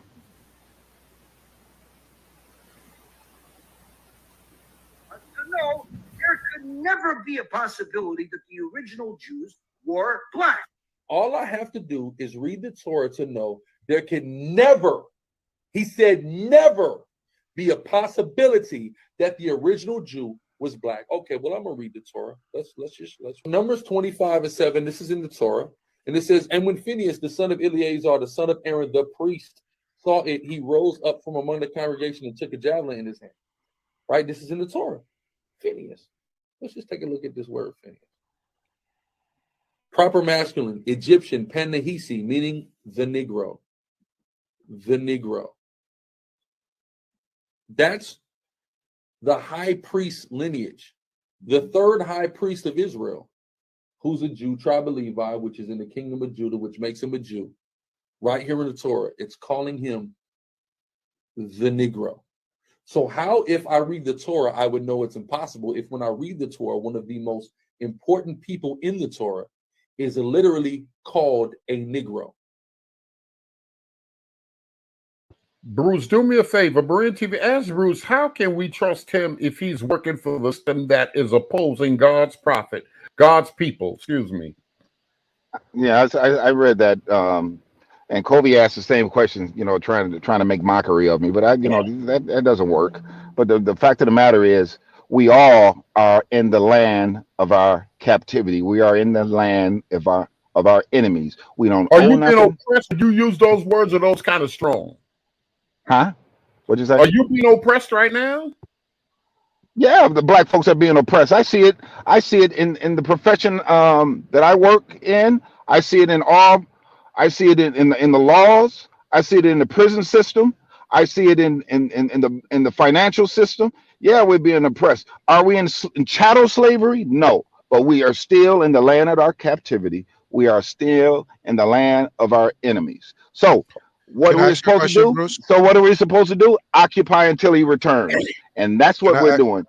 can I ask you a question, Bruce? Hold on 1 second, Sean, before you ask that. Let me just play this right here real quick for him. I can't believe I have to say this. A Christian pastor recently suggested to me that I should be grateful that my ancestors were enslaved because I now have the gospel. And stick around because the history won't disappoint. First of all, his gospel clearly isn't my gospel. My gospel is good news for the oppressed, not a good excuse for oppression. Second, and this is very important, Christianity already existed in West Africa well before white enslavers stole my ancestors. In fact, historians found a letter written in the year 1619. Yes, that 1619. In the letter, a Catholic bishop was outraged that more than 4,000 African Christians had been captured by slave traders in modern-day Angola. This was in 1619, which means that it's not just probable but likely that there were Christians among the very first Africans sold to this land. So no, we didn't need your bastardized version of Christianity then, and we surely don't need it now. Go ahead, Sean, you got the floor. Bruce, did you do your DNA?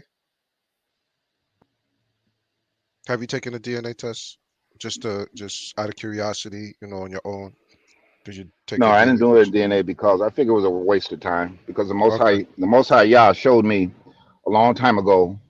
Because this is not my first rodeo, and coming on Berean and other channels and speaking, it's not the first time. I talk to people all over the world, and that's my network as it relates to being Israel and the true people of God, true Christians who understand the baptism in Jesus' name, repentance, baptism in Jesus' name, and being filled with the Holy Ghost.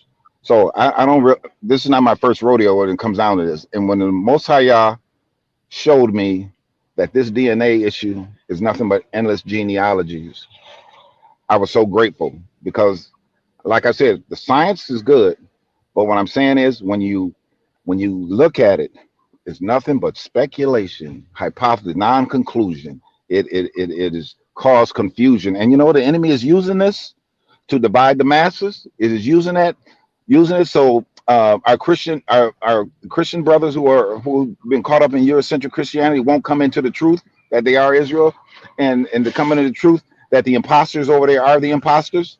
And the reason why I say this is because it's evident all around the world. Are the Ethiopian Jews imposters? I didn't hear you. What you say? Are the Ethiopian Jews and are the Lemba Jews imposters? Well, I'm talking about the untouchables. I ain't talking about the Igbo, the Lima, the Ashanti. I ain't talking about the Ashanti, the Limba, I'm talking about the untouchables and the 1948 folks. That's not what Moore asked. Well, that's my answer. I don't call them imposters. I call those who I described the imposters. So how are the Ethiopians not part of the 1948 people? Because they're not. Number one, they are black folks. How do you define black? Part of the citizenry, the Israeli citizenry. So you have a colorism doctrine. No, it ain't colorism. I just know that the original people of the Bible, they're white. What about them being black negates their citizenship in the current? No, it's not only that, brethren. I'm just telling you what that Bible says about who the people of people of God, who the people of God mix with, who the people of God, and even of those brothers. Are you sure those people were white? Are you sure those people were white that they mixed with? What people were white? No, the original people of Jacob, they were black. And you said the Bible clearly says who they mixed with, right? Yeah, the Hamites. They did not mix with Japheth. And all of a sudden, you all gonna try to tell me, "Oh, really? I'm black." Isn't Timothy? Isn't he? His mother was a Jewish, and his father was a Grecian. First of all, we can go into that, and I can get into that. But the question was, were the descendants of the 12 tribes, and were the 12 tribes of Jacob, Jacob, were they dark-skinned, black, dark brown folks? Yes, they were. They were not, and they mixed with Hamites. Moses. You do know they mixed with light-skinned people in the Levant, right? There wasn't just black people in the Middle East. Okay, that may have happened, but I'm talking about the original people. You can't just shove past that. You can't just shove past that. Yeah, I can, because I'm talking about. See, go by the Bible. No, the Bible says that they mix with Ham people. No, of course, yes, they did. And then the converts came in, but in Nehemiah, he separated those converts from I think it was Nehemiah 1:13 or 13:1, but he separated. I'm talking about 3,000 years ago. The ancient Israelites mixed with like light-skinned people in the hold on, real quick, Ibri. I really need to understand how we get. I really need to understand how we get scattered to the four corners. And not over 400 years, for maybe millennia, because the Jews that went into Iraq, Iran, and all these other places, it didn't come back out. I'm trying to figure out. I'm talking about those who went into Europe, who were, like you would say, black originally. I want to know how, after millennia, how these people still look black. Minimum 800 years. Minimum. If you in Europe 800 years, come on, y'all. All of them. Well, you're telling me that there's no fair skin amongst of Israel at all today. I'm not talking about originally. I'm talking about today. That's what we're dealing with. I need you all to be honest and stop that foolishness. All right. Because here foolish, bro. Listen, you all know the Bible says that the children of Israel, they mix with Hamites, and of course over millennia they mix with other. Look, you got light-skinned brothers, brown-skinned brothers here in the U.S. But what I'm saying is those people in the land today, the Jews in the land today, they are not. And you all know this. You all know they are Sephardic and Ashkenazi Jews who have taken the heritage and the culture away from the original descendants of the 12 tribes of Israel. You all know that, and you all just trying to defend them. You all gonna have to be judged for that, because the Most High Yah, he ain't playing. Okay, Bruce, I love you. You're my favorite cynic, bro. So I sincerely love you, bro. And I'm trying to understand what you're saying. And you said a lot that I would love to just ask you 10 minutes worth of questions. But I'm gonna start with this. I gotta ask you this one just so I can understand what your paradigm is.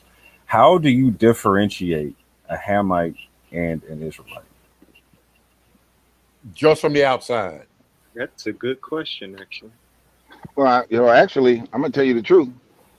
It's difficult, but it's the culture, what's been passed down from generation and generation. Why you think them Hamites ain't had no problem selling those slaves over there in Negro land, those slaves over there in the land of Judah, because second question, Bruce. So this is what I need to understand, right? So how, what makes the Igbos, the Yoruba, the Lemba, the people in Kenya, what makes the Ethiopian Jews, what makes them not Hamites, being that they didn't leave Africa on slave ships?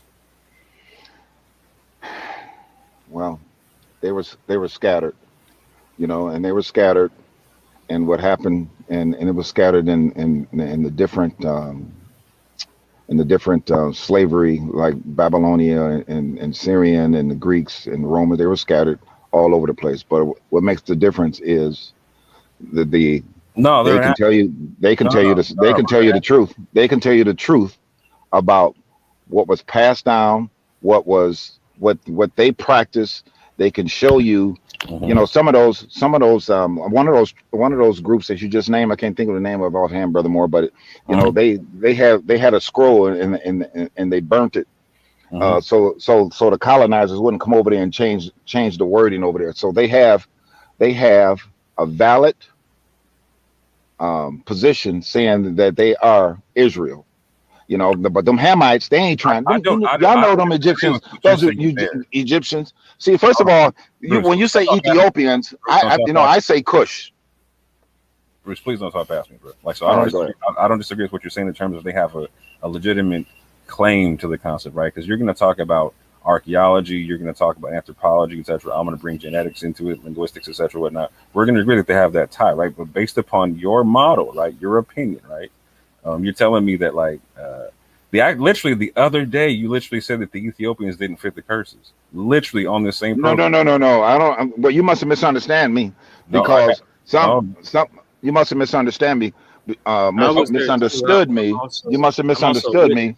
But the curses are on Israelite. But what tribe got scattered to the four corners of the earth? That was Judah. Israel was scattered. Period. All 12 tribes. Now, who got sent to the four corners of the earth? It may have been some of the other tribes, but the main tribe that got scattered to the four corner of the earth because they're disobedient was Judah. Okay. Hey, I'm about to jump off real quick. Can I ask Bruce a quick question? Bruce, hurry up, and then I gotta answer Brother Moore's last question because I gotta roll too. All right, Bruce, do you believe in carbon dating? Well, that's not my area. I guess it's a valid science. I don't know. I'm not really familiar with it, but I've heard of it, and some of it is off. Just like they're saying these trees are, 200 million years old and all that type of foolishness. I don't believe a lot of that, and because I just don't. And they carbon date certain artifacts, and they have carbon dated certain artifacts and writings and so forth, and then 60 years later or 50 years later, and I can't think of the source, they had to change their mind on it. So it's a science, but it's not 100%. I tell you, it was 100% that Bible, and the prophecies and old curses. All right, that's all I had. I'll follow up later on. Thank y'all. Have a good night. All right, I'll talk to you later, bro. Go ahead, Bruce, and then we'll jump off. Yeah, I got to jump off. Go ahead, Brother Moore. No, you want So we're saying right off rip that you don't have a methodology for being able to differentiate a Hamite and an Israelite. My methodology is that they don't practice any of the customs. They don't study the Torah. Most of them Hamites, they don't. The people of God, they're not the people of God. What percentage of African Americans do you believe studies the Torah? No.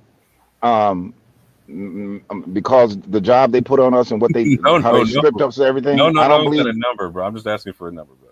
Well, I don't have no numbers for that, but I would say this here because we've been caught up. We've been caught up in the chattel slavery, and we weren't allowed to read, and we weren't allowed to pass down certain things. So no, we lost a lot of things, and those curses will come up on us until you are destroyed. That's what destroyed us in this country.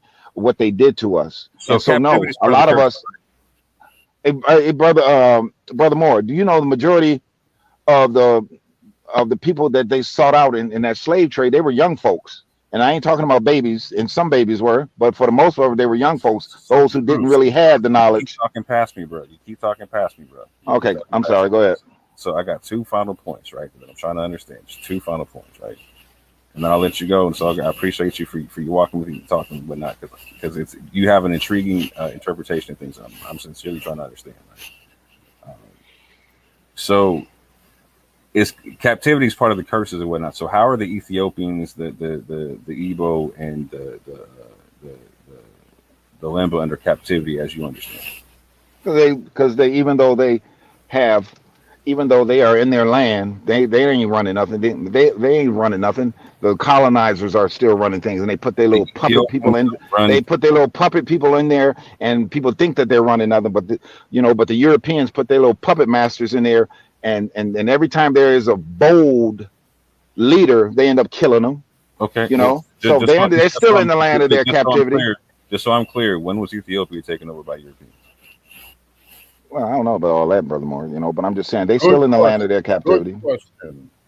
They're still in the land of their captivity, but some of them have been lost with a lot of shit, but they ain't running nothing over there. That's why China and the rest of them. No worries. Okay, so here's my last thing I need to understand, because you were talking about Nehemiah and converts and whatnot, right? So in Ezra, when they got rid of the people of the sons and the wives that were of foreign descent or whatnot, right? although they were like fathered by Israelite males. Were they correct in doing so? As far as you see it? Oh, you're talking about in Nehemiah when they separated the mixed multitude? Ezra, when they were coming back from Babylon. I don't have my Bible, so I can't. In Nehemiah, when the Lord separated, these are foreign women. These are these are foreign people, right?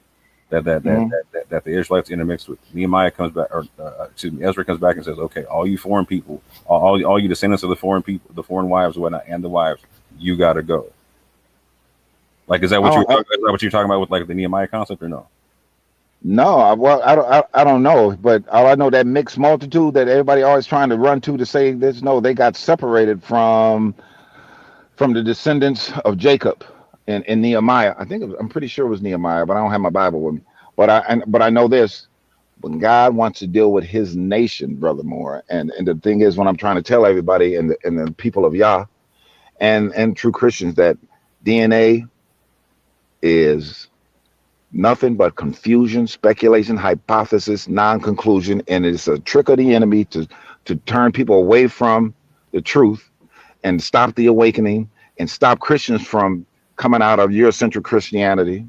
You know, all it is endless genealogy, because it's going to go on and on and on. That's totally different than the genealogies of Matthew and Luke, who wanted to trace Yeshua, Jesus, back to Adam and back to David and Nathan. And so that is not the same as those two genealogies in the New Testament is not the same as these endless genealogy DNA groups and hypothesis. Oh yeah, I gotta go. I appreciate you, Bruce, because your ability to stay on message is uncanny, and I swear to God, it's like a superpower, bro. Like, so I'm gonna try to return. I'm gonna return the favor, stay on message myself, and actually answer your last 2 points in the sense to where, like, so you were talking about like our model being an opinion and whatnot, right? All models are opinions. Models are opinions. Sure, cool, 100% agree on that. Like, so as I was saying on the other day on this same channel, whatnot. So our model is separate from our speculation is separate from the science in terms of like on what we can do with migration patterns, etc., whatnot, right? So what we do with DNA, we're not trying to use DNA to prove the genetic structure of the 12 tribes of Israel, etc., whatnot, and what the genetic signature of all the patriarchs is. Not because we literally don't have that DNA, right? Like, so anything we're talking about in terms of like going back to Shem, Ham, Japheth, that's a speculative model that we stop at Shem, Ham, and Japheth. We do not go down to the specific haplogroups of the Israelites in the sense where we just say we say that we know that Shem is E and that the Israelites are going to be a subset below that. Some speculate saying that they believe that Abraham could have been EP2, etc. Therefore, the Israelites could have been a subset of E1B1A and E1B1B. But the one thing we all agree on in the YAP gang is the fact that we stop at the Shem part and say that Shem is DE and whatnot, right? And that we believe that the Israelites would be a subset thereof, right?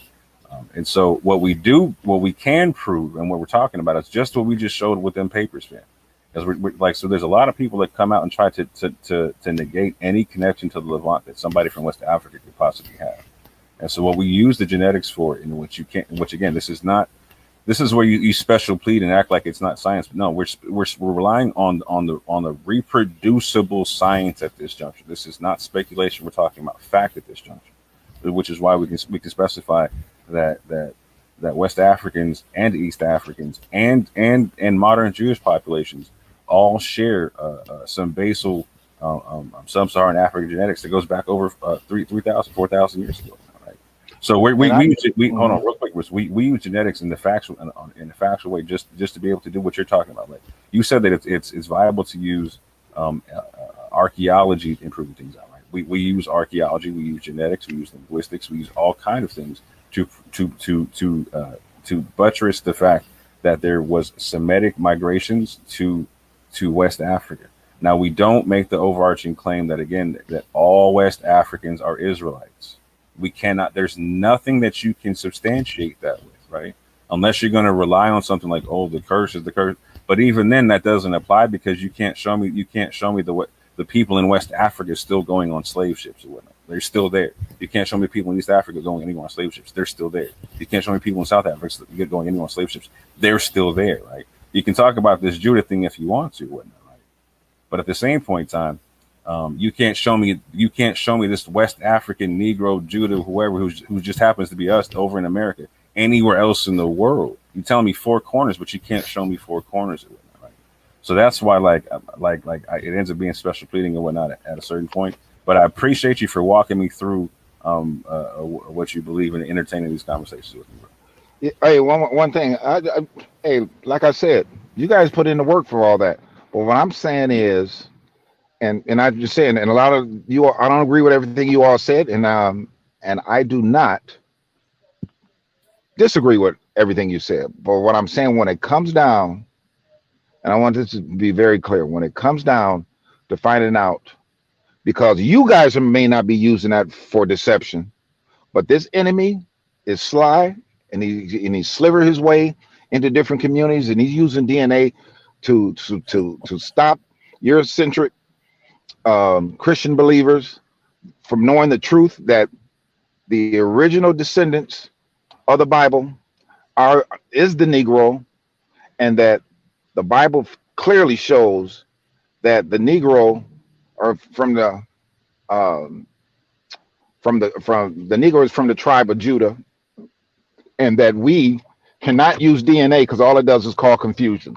It's endless genealogy.